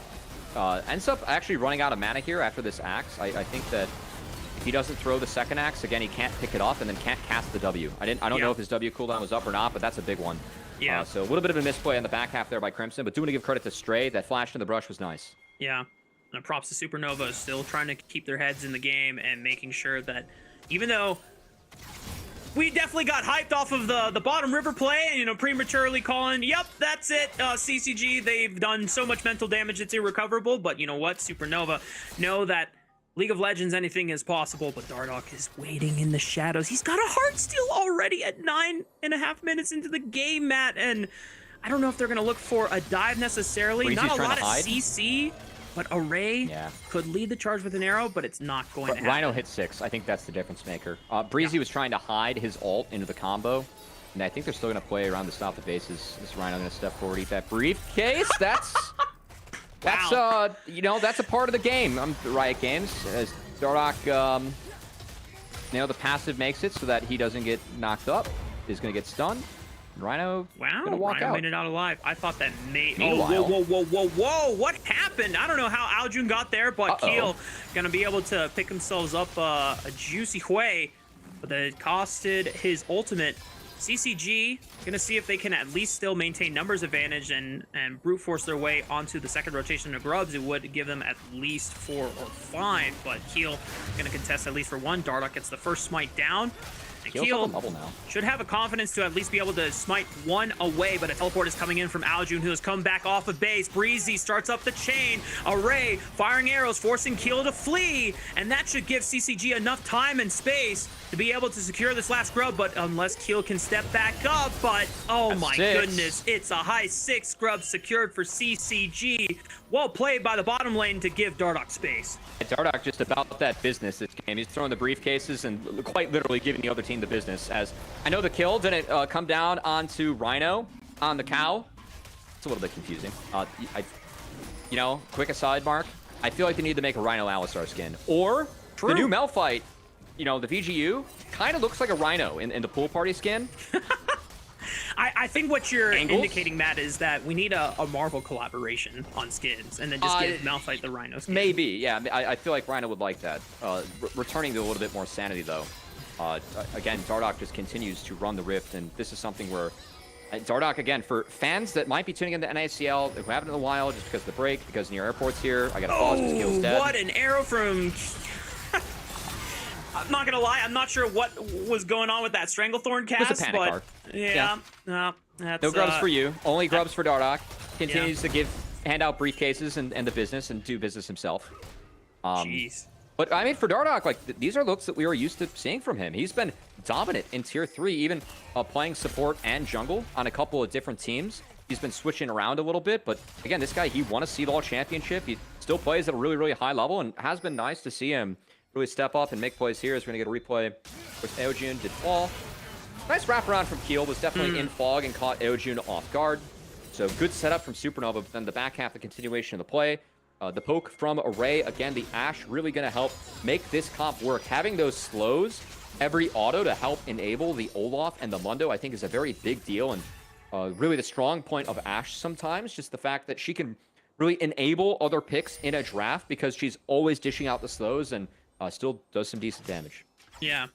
And when you think about 80 carries that can be facilitators for the rest of your composition, my mind always jumps to either like Ashe or Sivir, because at least with Sivir's ultimate, you get a on-demand movement speed boost, which is, if you think back to like Season 5 and the Olaf top comps that were emerging back in the day, and it was, you hear the famous phrase, it's just a Sivir comp, you know. Obviously, it doesn't look like Sivir's in a great spot in this meta, but Ashe serving a similar purpose, because you can fire out the arrows, you lead the engage, and then if it lands, then your two bruisers in Mundo and I know I'm calling Mundo a bruiser and he's more of just a super tank, but like I mean, when Dardoch is this accelerated, picking up a Heartsteel in 9 minutes and already on his way to picking up that should be a Visage second, I imagine. Probably. Yeah. Mog's can build out a Kindle Gem. Could go. Oh, nice reaction from Eojun. Yeah, that was a clean flash. Does it get out of there, and everything burned from Asylum means that, again, 6 grubs. Plates are down now, but this thing should be all ways. So, yeah, really, really well done. And again, Crimson, we haven't seen a lot of top lane, but Crimson being even CS, that means the Olaf is ahead. Also, shout out to Crimson. He went Stride Breaker on the Olaf. Very much prefer the Stride Breaker Olaf. Uh-oh. Okay. Well, Supernova able to make a really solid punish, knowing that Aljun, as clean as the flash was, probably shouldn't have stayed too long without some proper backup, and Rhino just making a really efficient effort to make sure that the punish does not go wasted. Supernova, though, under fire in their own jungle. Rhino trying to get the wraparound behind Dardoch, but until his passive is popped, this Mundo does not get moved. These Supernova, like, they were able to find something. Resets are coming in. Again, the gold's not that bad on the screen. Shogo's been doing a nice job of keeping his CS up. I know a very common factor of the Ole Miss squads in CLOL is, when in doubt, feed Shogo, as he is the big carry of this team. A lot of the teams play around him. So good to see him able to at least... He has done a nice job of amassing economy in these games, but gonna have to make a bigger impact in this one if he wants to help his team win, because they still find themselves behind. Rhino might have been able to find Breezy, but the grand entrance and a quick battle dance gets him out of danger. Shogo, he was forced to flash since Array is just pumping arrows on the left side of this flank, and Supernova are really caught in this choke point. They cannot push through at all, because now that Dardoch has showed up, I mean, who is who is capable of taking down this Mundo when he's got the rest of his team behind I him. really like how Array played that skirmish. He knew Alistar sums were down. He was, or not sums, the combo was down. He was able to step up and just kind of slow control the fight. Breezy got out thanks to Mundo without burning anything, and they just chunked out Shogo. Yeah. That's a small win, but again, look at Supernova, the setup. They're scared to fight. Rift Herald just spawned. Dragon's not on the map. They have 3 bot trying to make a play around the Syla. And Aojun, who is down flash, so it's not a bad look, but if it's the right reaction from CCG, they should go straight to Rift. But that said, they're late on this. Aojun's going to be in trouble and probably going to go down to this dive. Unless Breezy Breezy gonna can try and rotate cover. fast enough, the sweeper is going to indicate that Rhino's there looking for the dive, but Rhino's going to have to immediately bail because Breezy's got quickness and he's got a grand entrance, and here comes the Spiraling Despair, and how fitting of a name it is as Supernova are spiraling into despair at the hands of CCG Esports. Rhino will not make it out alive as the supportal combat from Breezy will claim his life. Double kill going over to the Rakan, and once again, Matt, it is just CCG domination on the Rift. Yeah, I think that Supernova, they just kind of assumed it would be a Rift take, but didn't expect the contest here.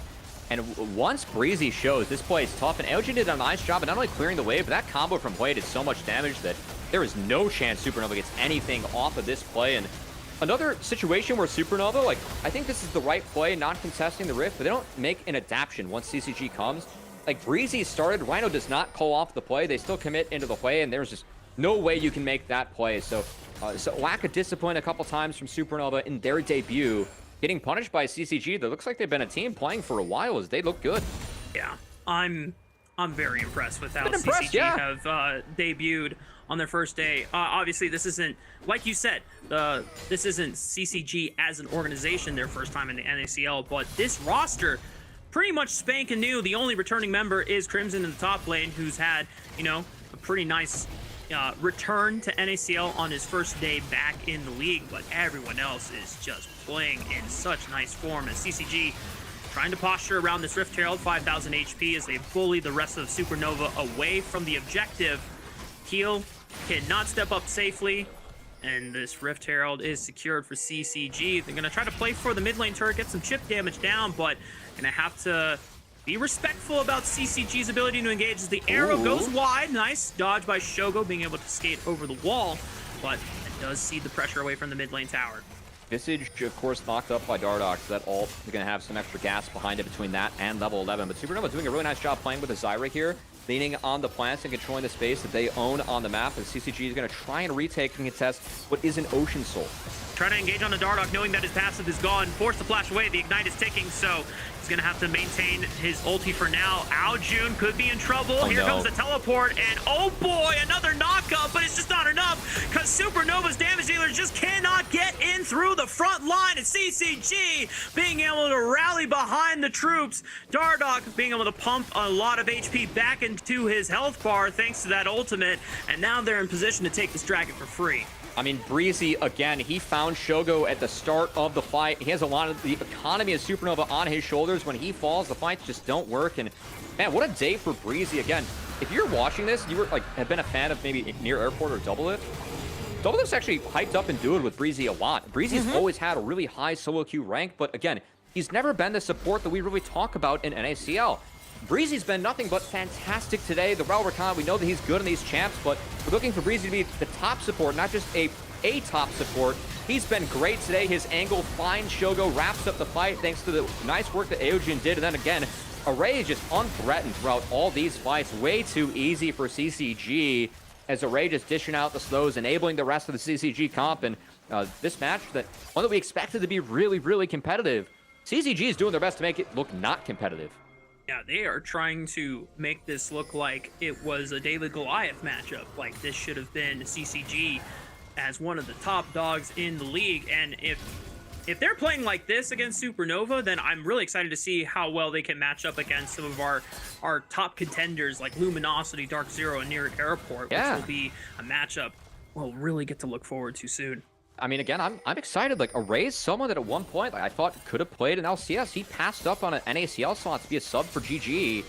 I know that he got a lot of experience from that.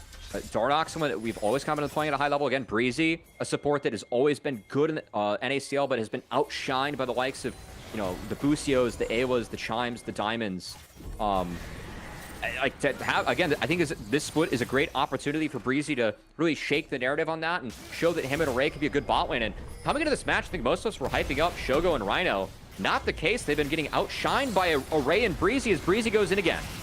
Rhino tries to find the engage on the support. Aljun, however, was left to the wolves, flashed away, trying to use the shield. Wait a minute, he's still alive before Stray finally goes all out and takes him out back. But Dardoch leading the charge onto Rhino. Shogo trying to put in damage on this area, but he's just not doing enough as now Shogo's forced to flee, trying to keep his distance. Good Stranglethorn by Keel to control the fight. Stray flashes right back in. Maybe Shogo can turn up, but Breezy finds his moment once again. The quickness charms him up, but it's now down to Dardoch and Breezy to clean out this fight. But who can kill this Mundo? He's all business, baby. The briefcases are thick. CGG Esports cleaning house on Supernova. They do, but that fight was sloppy, and frankly, I think Supernova gets a little bit more out of that with a couple shutdowns. They didn't find the Mundo, and Breezy actually sitting at 5-0-9 is going to be a really valuable shutdown when he's bound to fall at some point.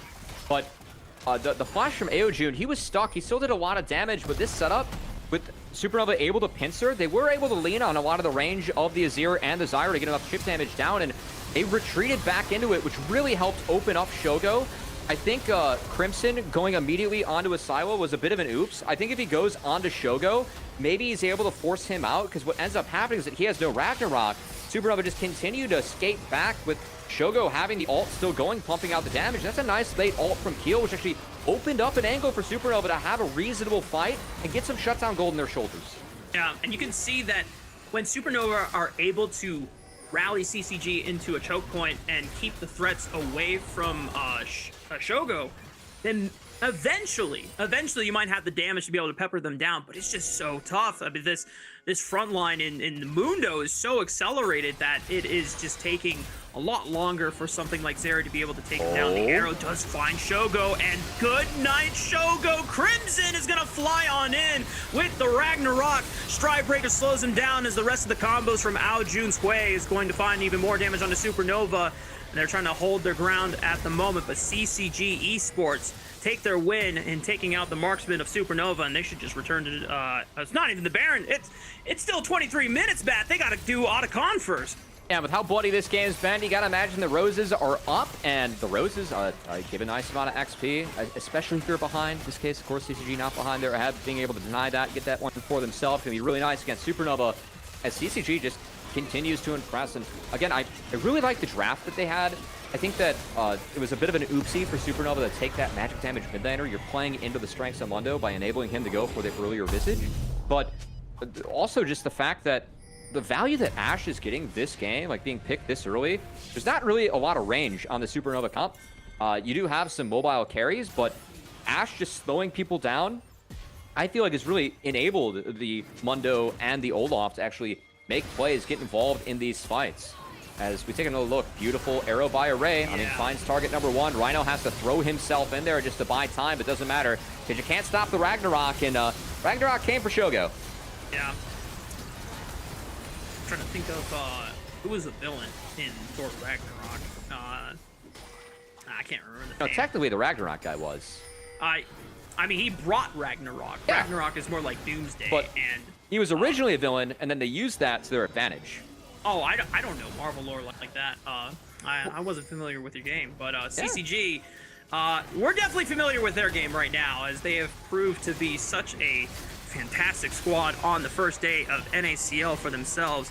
Spiraling Despair is going to force the Silas hand, get some decent damage down. Now Dardoch just steps up, and here comes the onslaught of CCG Esports. Stranglethorn's thrown down. Keel trying to regain space for the rest of his squad. Nice knock into Crimson, but the shields from Aljun's Way have been on point. Unfortunately, Crimson still burns down, but it's just the Otacon GA that gets expended. And Keel might try to look for a steal, has flash available, throws down the plants, but Dardoch clean with the smite, secures the Ocean Dragon. I think the soul as well. Oh, wait a minute. We're going. Okay, well, Dardoch is it's the forever over fight. The wall. Dude, look at this Mundo. Giga Chad status right here. Throws up the thumbs up, and yeah, that's the saying of this game right now. I mean, I think Ocean Soul just kind of ends this one as you're giving Ocean Soul over to Olaf. The Mundo, a lot of the poke that is available to Zyra going to be neutralized now by that Soul. And what a debut for Dardoch. I know, obviously, the hype behind Near Airport, but to have Dardoch back in this league, again, a player that I feel like has always competed at a high level.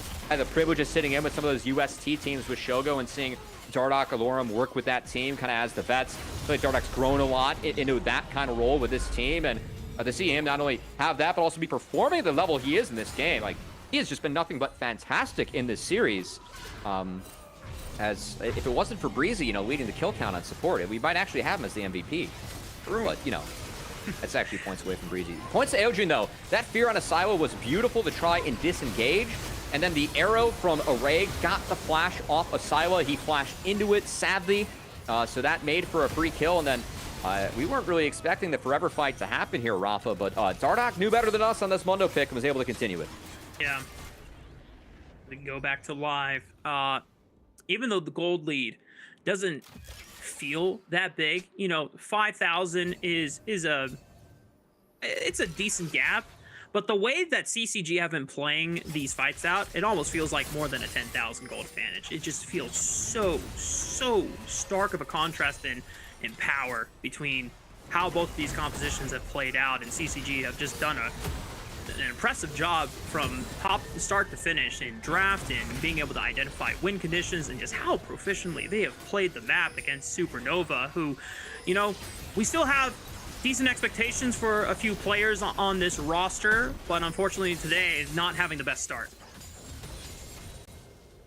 All right, still time for Supernova, but still, again, this is a match where at the end of the season, if this match matters, you would not be surprised given where a lot of people have these teams posturing in the standings. That's at CCG doing everything in their power to make me eat my words, saying, hey, if there's any team that's going to compete with the top three, and frankly, we've seen 3 out of 4 middle-of-the-pack teams play so far, they look like the most likely to actually contest the Luminosity Gamings, the Near Airports, and the Dark Zeros of the world so far. Is, again, very impressed with this debut. Shout out to Aojun. I know this hasn't been as good of a game as his first one. Tough to do, but I think he still made some good plays even while being focused down really hard as a rook. And for Breezy and Array, especially the comeback for Array, has been fantastic.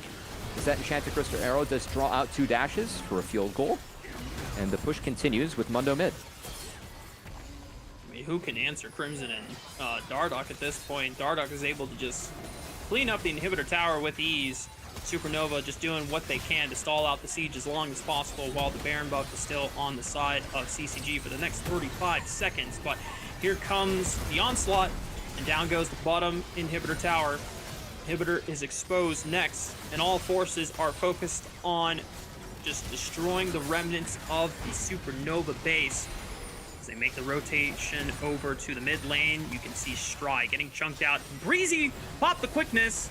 Looks like he got stunned by something. I'm not sure if it was Keel's Zyra plant, maybe an E that was thrown out, but I was ready for CCG to look for a closing fight there. They can continue. Aojun, that ult went wide as well, but with Ocean Soul, 2 inhibs down, Siege can continue quite easy to stay on the map and just keep on poking with the Ashway. And Stray gonna do his damnedest to at least try and prevent something. I will say Aojun's in mid, so Supernova might look. Well, Crimson was forced to pop the Ragnarok, but they do away with the tier 2 tower, and in the arrow right onto Silas' face. He's gonna look for the shuffle, finds 2, scoops him back up. Array is forced to flash away, and he's under fire. Aljun, can he buy an escape route for his AD carry? And wait a minute, Supernova now starting to turn up the firepower here as they've taken now 2 in Crimson and Array, but Dardoch managing to escape. And at least for now, Supernova buy themselves some time. Hey, we talked a lot about the rookie and Aojun. Good play there from Asyla to punish an overextended CCG. It was post-Ragnarok, got the flip on Array plus Crimson. Both went down, and sums are now off of Array and Aojun. So that's a nice play by the rookie from Supernova. As we take another look, first Ragnarok pop. Now, Stray able to flash on out. The ECA does connect onto the Azir, but the damage wasn't there. And Asawa just turns this fight. He's got 5 and sets things up really nicely. That's a good play, good comeback from the rookie. Nice recognition there. Yeah. At the very least, it's a nice mental win to just show. This game's still doomed. Yeah. Yeah.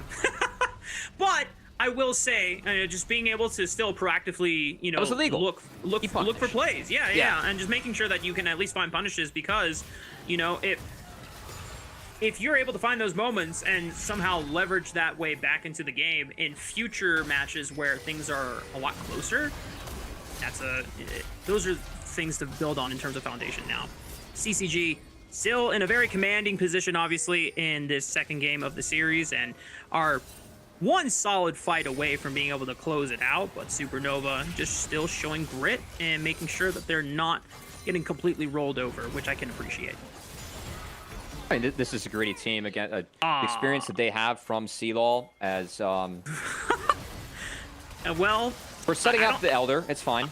I don't think Supernova saw. Rhino. So that, you know, CCG can act like they still have a Spiraling Despair. Oh, Rhino with the flank tries to look for Aljun, but he's in the middle of all four members before the rest of Supernova can step up. So he falls, and Breezy with the flank looks for Asila, finds Keel as well, and Dardoch is gonna walk up and flash on top of him, smack his face with the briefcase. Down goes Shogo and the rest of Supernova. Asila and Stray managing to make it out alive, but it's a forced TP because minions are pouring into the base. They're chasing each other. Go to the base. Crimson just took down the turret. Stray falling low. Crimson no ult. He's going to try and sustain off the creeps. Of course, Olaf's kit. You do get some sustain. Ocean Soul going to help too. Asila flash to the briefcase. Oh, Asila trying to do his best. He's just auto-attacking because that's all he's got. And you know what? They took down Crimson for what it's worth, but now they got to deal with the rest of the CCG squad. Asila's ultimate goes right through Dardoch, just Dr. Mundo things, and it's all business for CCG, sweeping Supernova.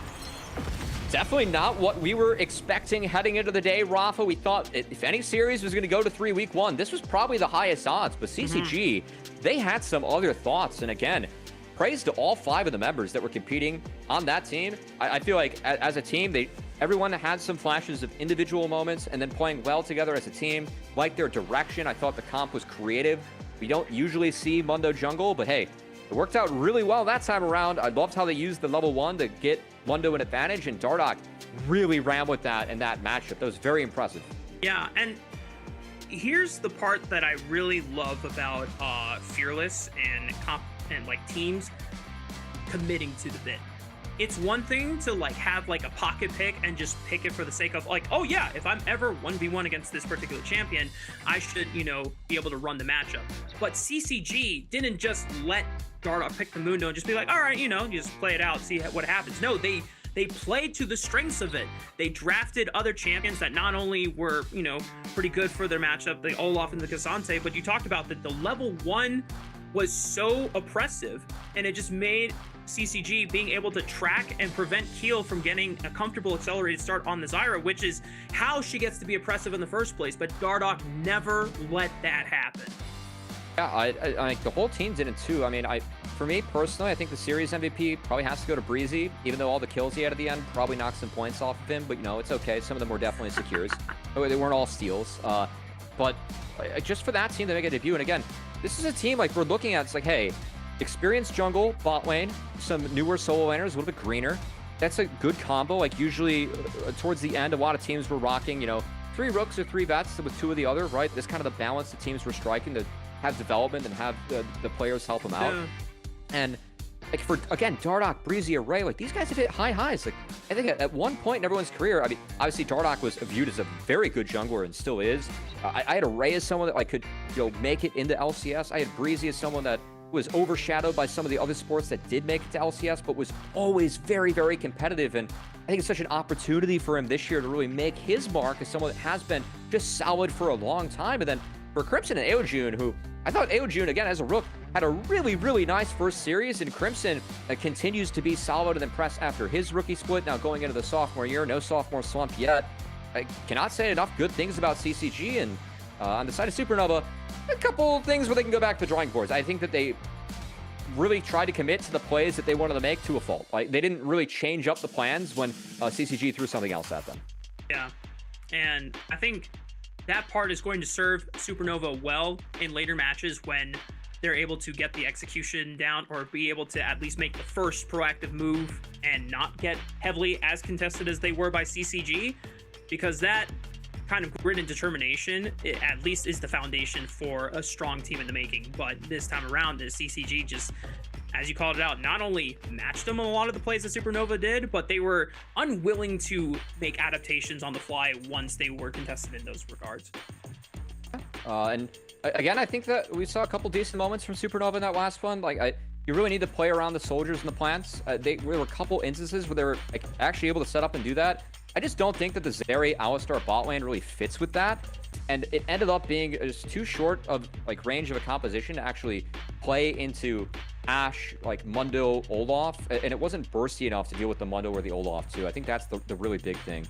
Obviously, the fact they fell behind early doesn't help, but if you can't burst those champions out, you're kind of going to be in for it. And you have to use your movement spells to go backwards early on. I think too many times Supernova used their movement spells to go forward, which really got them stuck in the fight too. So some bigger picture things to think about, but I'll be hoping to see Supernova make a better secondary debut. Again, this is a team where I think most people had like 4 through 7. If not, I'd be quite surprised on your list. Like, and the 4 through 7 for me is the really interesting part. Like for me, it's CCG, Conviction, Supernova. And then who is the other competitive team that we're expecting to be in there that I am blanking on completely?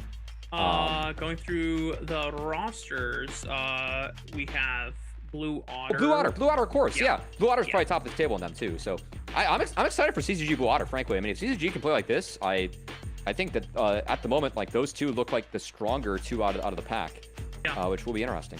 Yeah. No, and thankfully for us, we still have a couple more days of NACL where we're going to get a chance to witness the NACL debuts of the teams that we have not seen yet, and one of them being Blue Otter. But just going forward more and putting a bow on CCG esports overall, it just goes to show that, like, a lot of these players, three with, varying ranges of experience, if you talked about, and then, two relatively new players, one Crimson being a sophomore and Aljun being a rookie.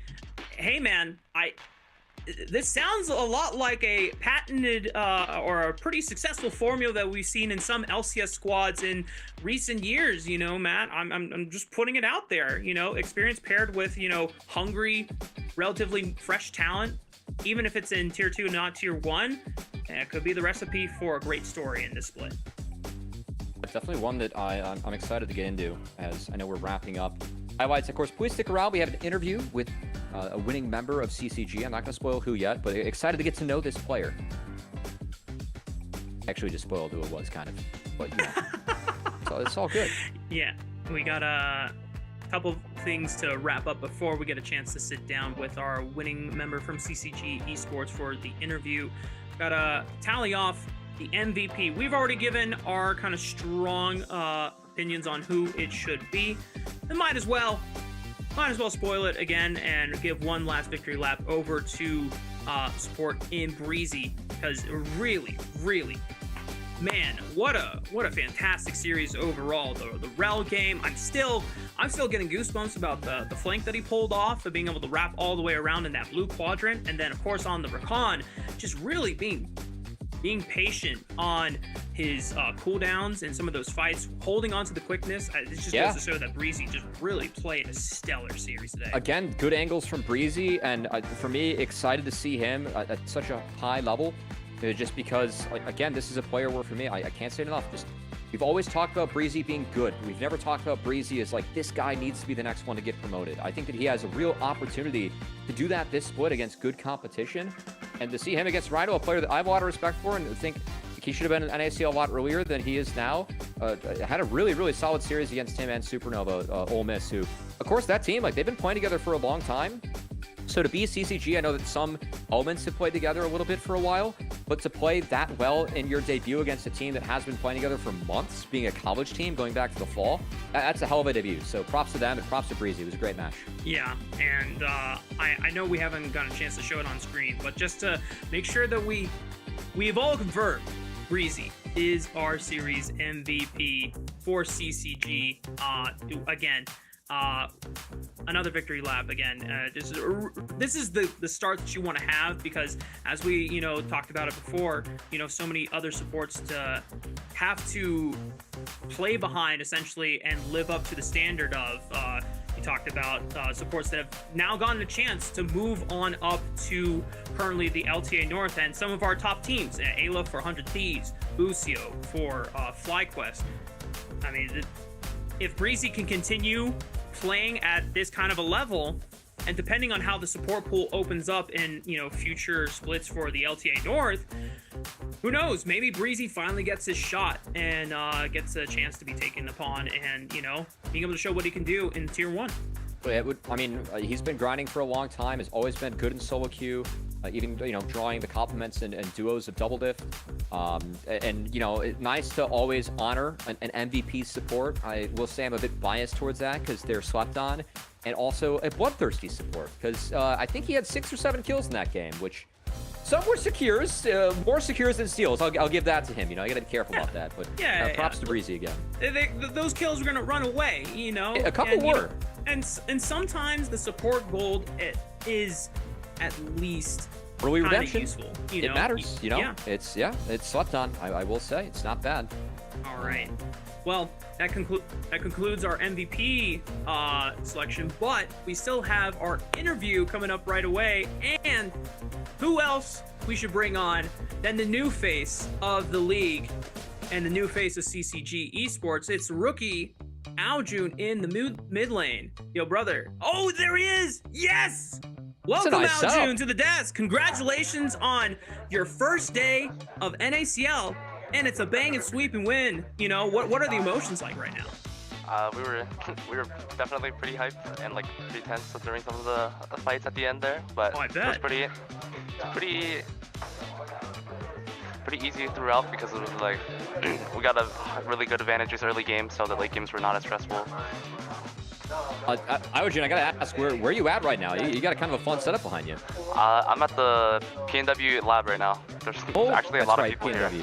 Yeah, very fun. Good to see another collegiate player able to play at the NACL level. Aljun, congrats on making your NACL debut. I know that you've been grinding now for a couple years, and also a big part of landing on this roster is the fact you guys won fall split for ACL, getting to stick with some of the people in the org where you won that. For someone that is watching you for the first time at NACL or may not be familiar with you, what are some of the takeaways that you want fans at home to have, or what are you really hoping to show in this split as a player? I'm really hoping to show my ability to improve because I just started from tier 2, so just the ability for me to continue getting better and prepare for potentially LTA is just what I want to showcase.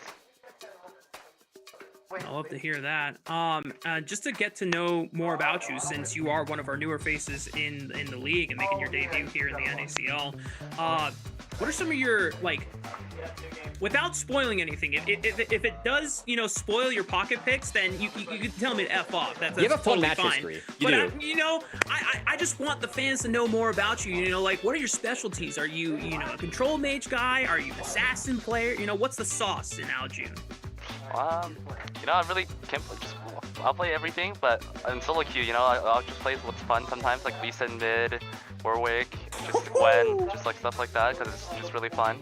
Yeah. And then in solo queue, comp doesn't really matter, so that's how I usually just express myself that way, and then in comp it just depends, what we need.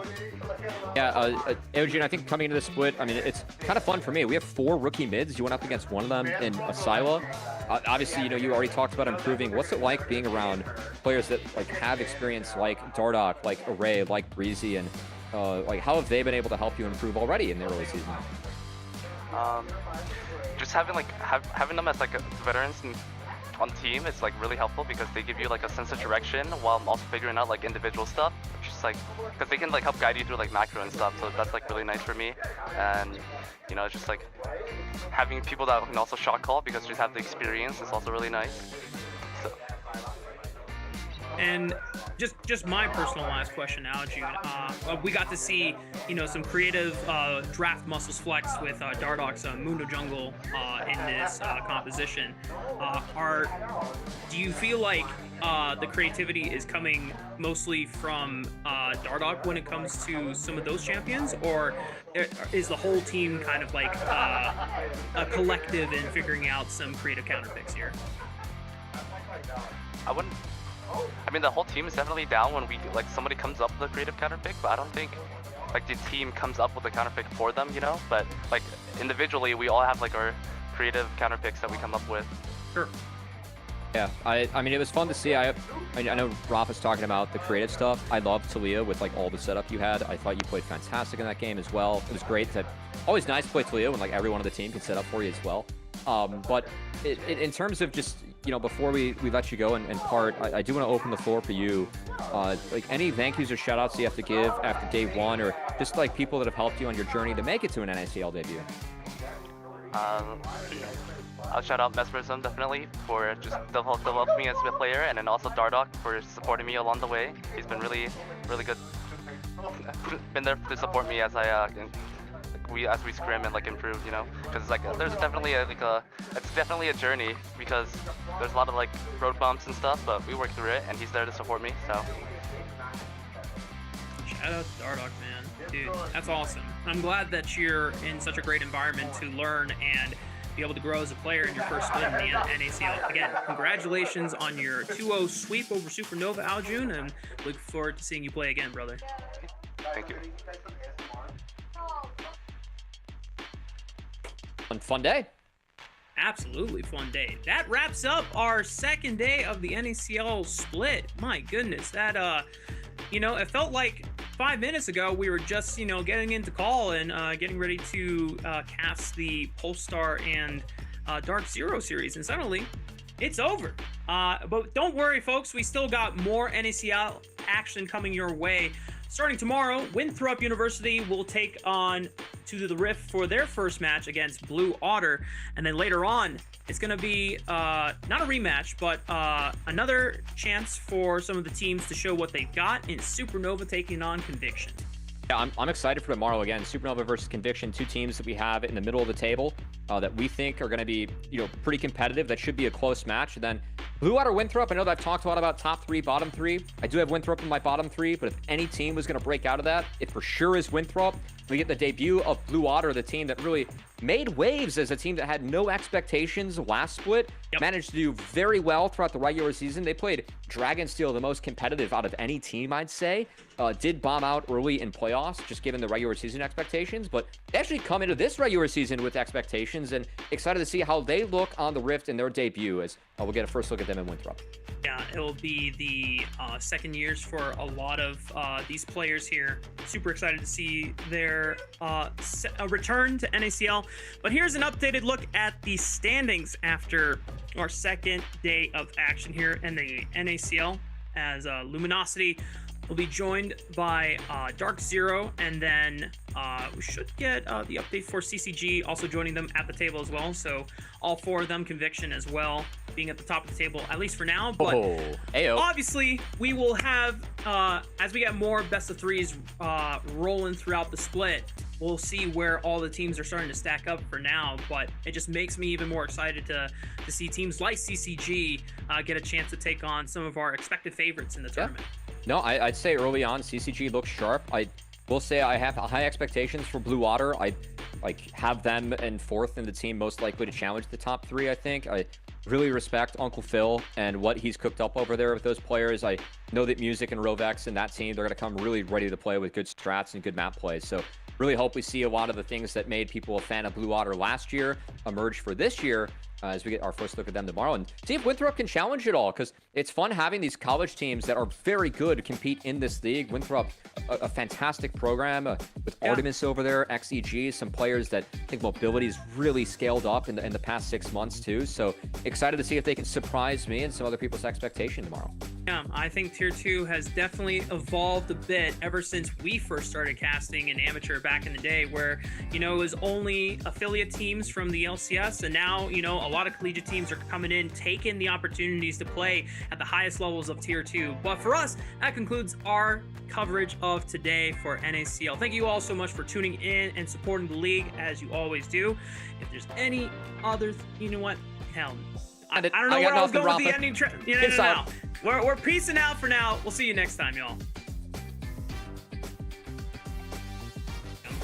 Hang on. Bio and Tubbs trying to make a play right now for Zyko. but that's a Leona. And now the real carries have arrived, but hang on, Dr. Calculus getting a nice snag with public execution. Spirax caught in the middle of all 5. Now the rest of Dark Zero is starting to circle them like sharks. Maybe they can get the collapse onto them. Zamudo goes forward. The needlework is just shredding through all of them, and he pops the stasis just to buy some time. And it looks like Dark Zero just might not be ready for this. Now, teleport is coming in, though, from Zamudo, where into the river. Zyko leads off the charge here. Decent Cyclone and Magnet Storm. Mega Inferno Bomb gets a lot done on the Sajed, but here comes Spirax and Yuji, but Adam's got the resets. The Emperor's Divine is going to push them all right back into Zamudo. Sion, can he do the work necessary? Yuji flies on in, finds the...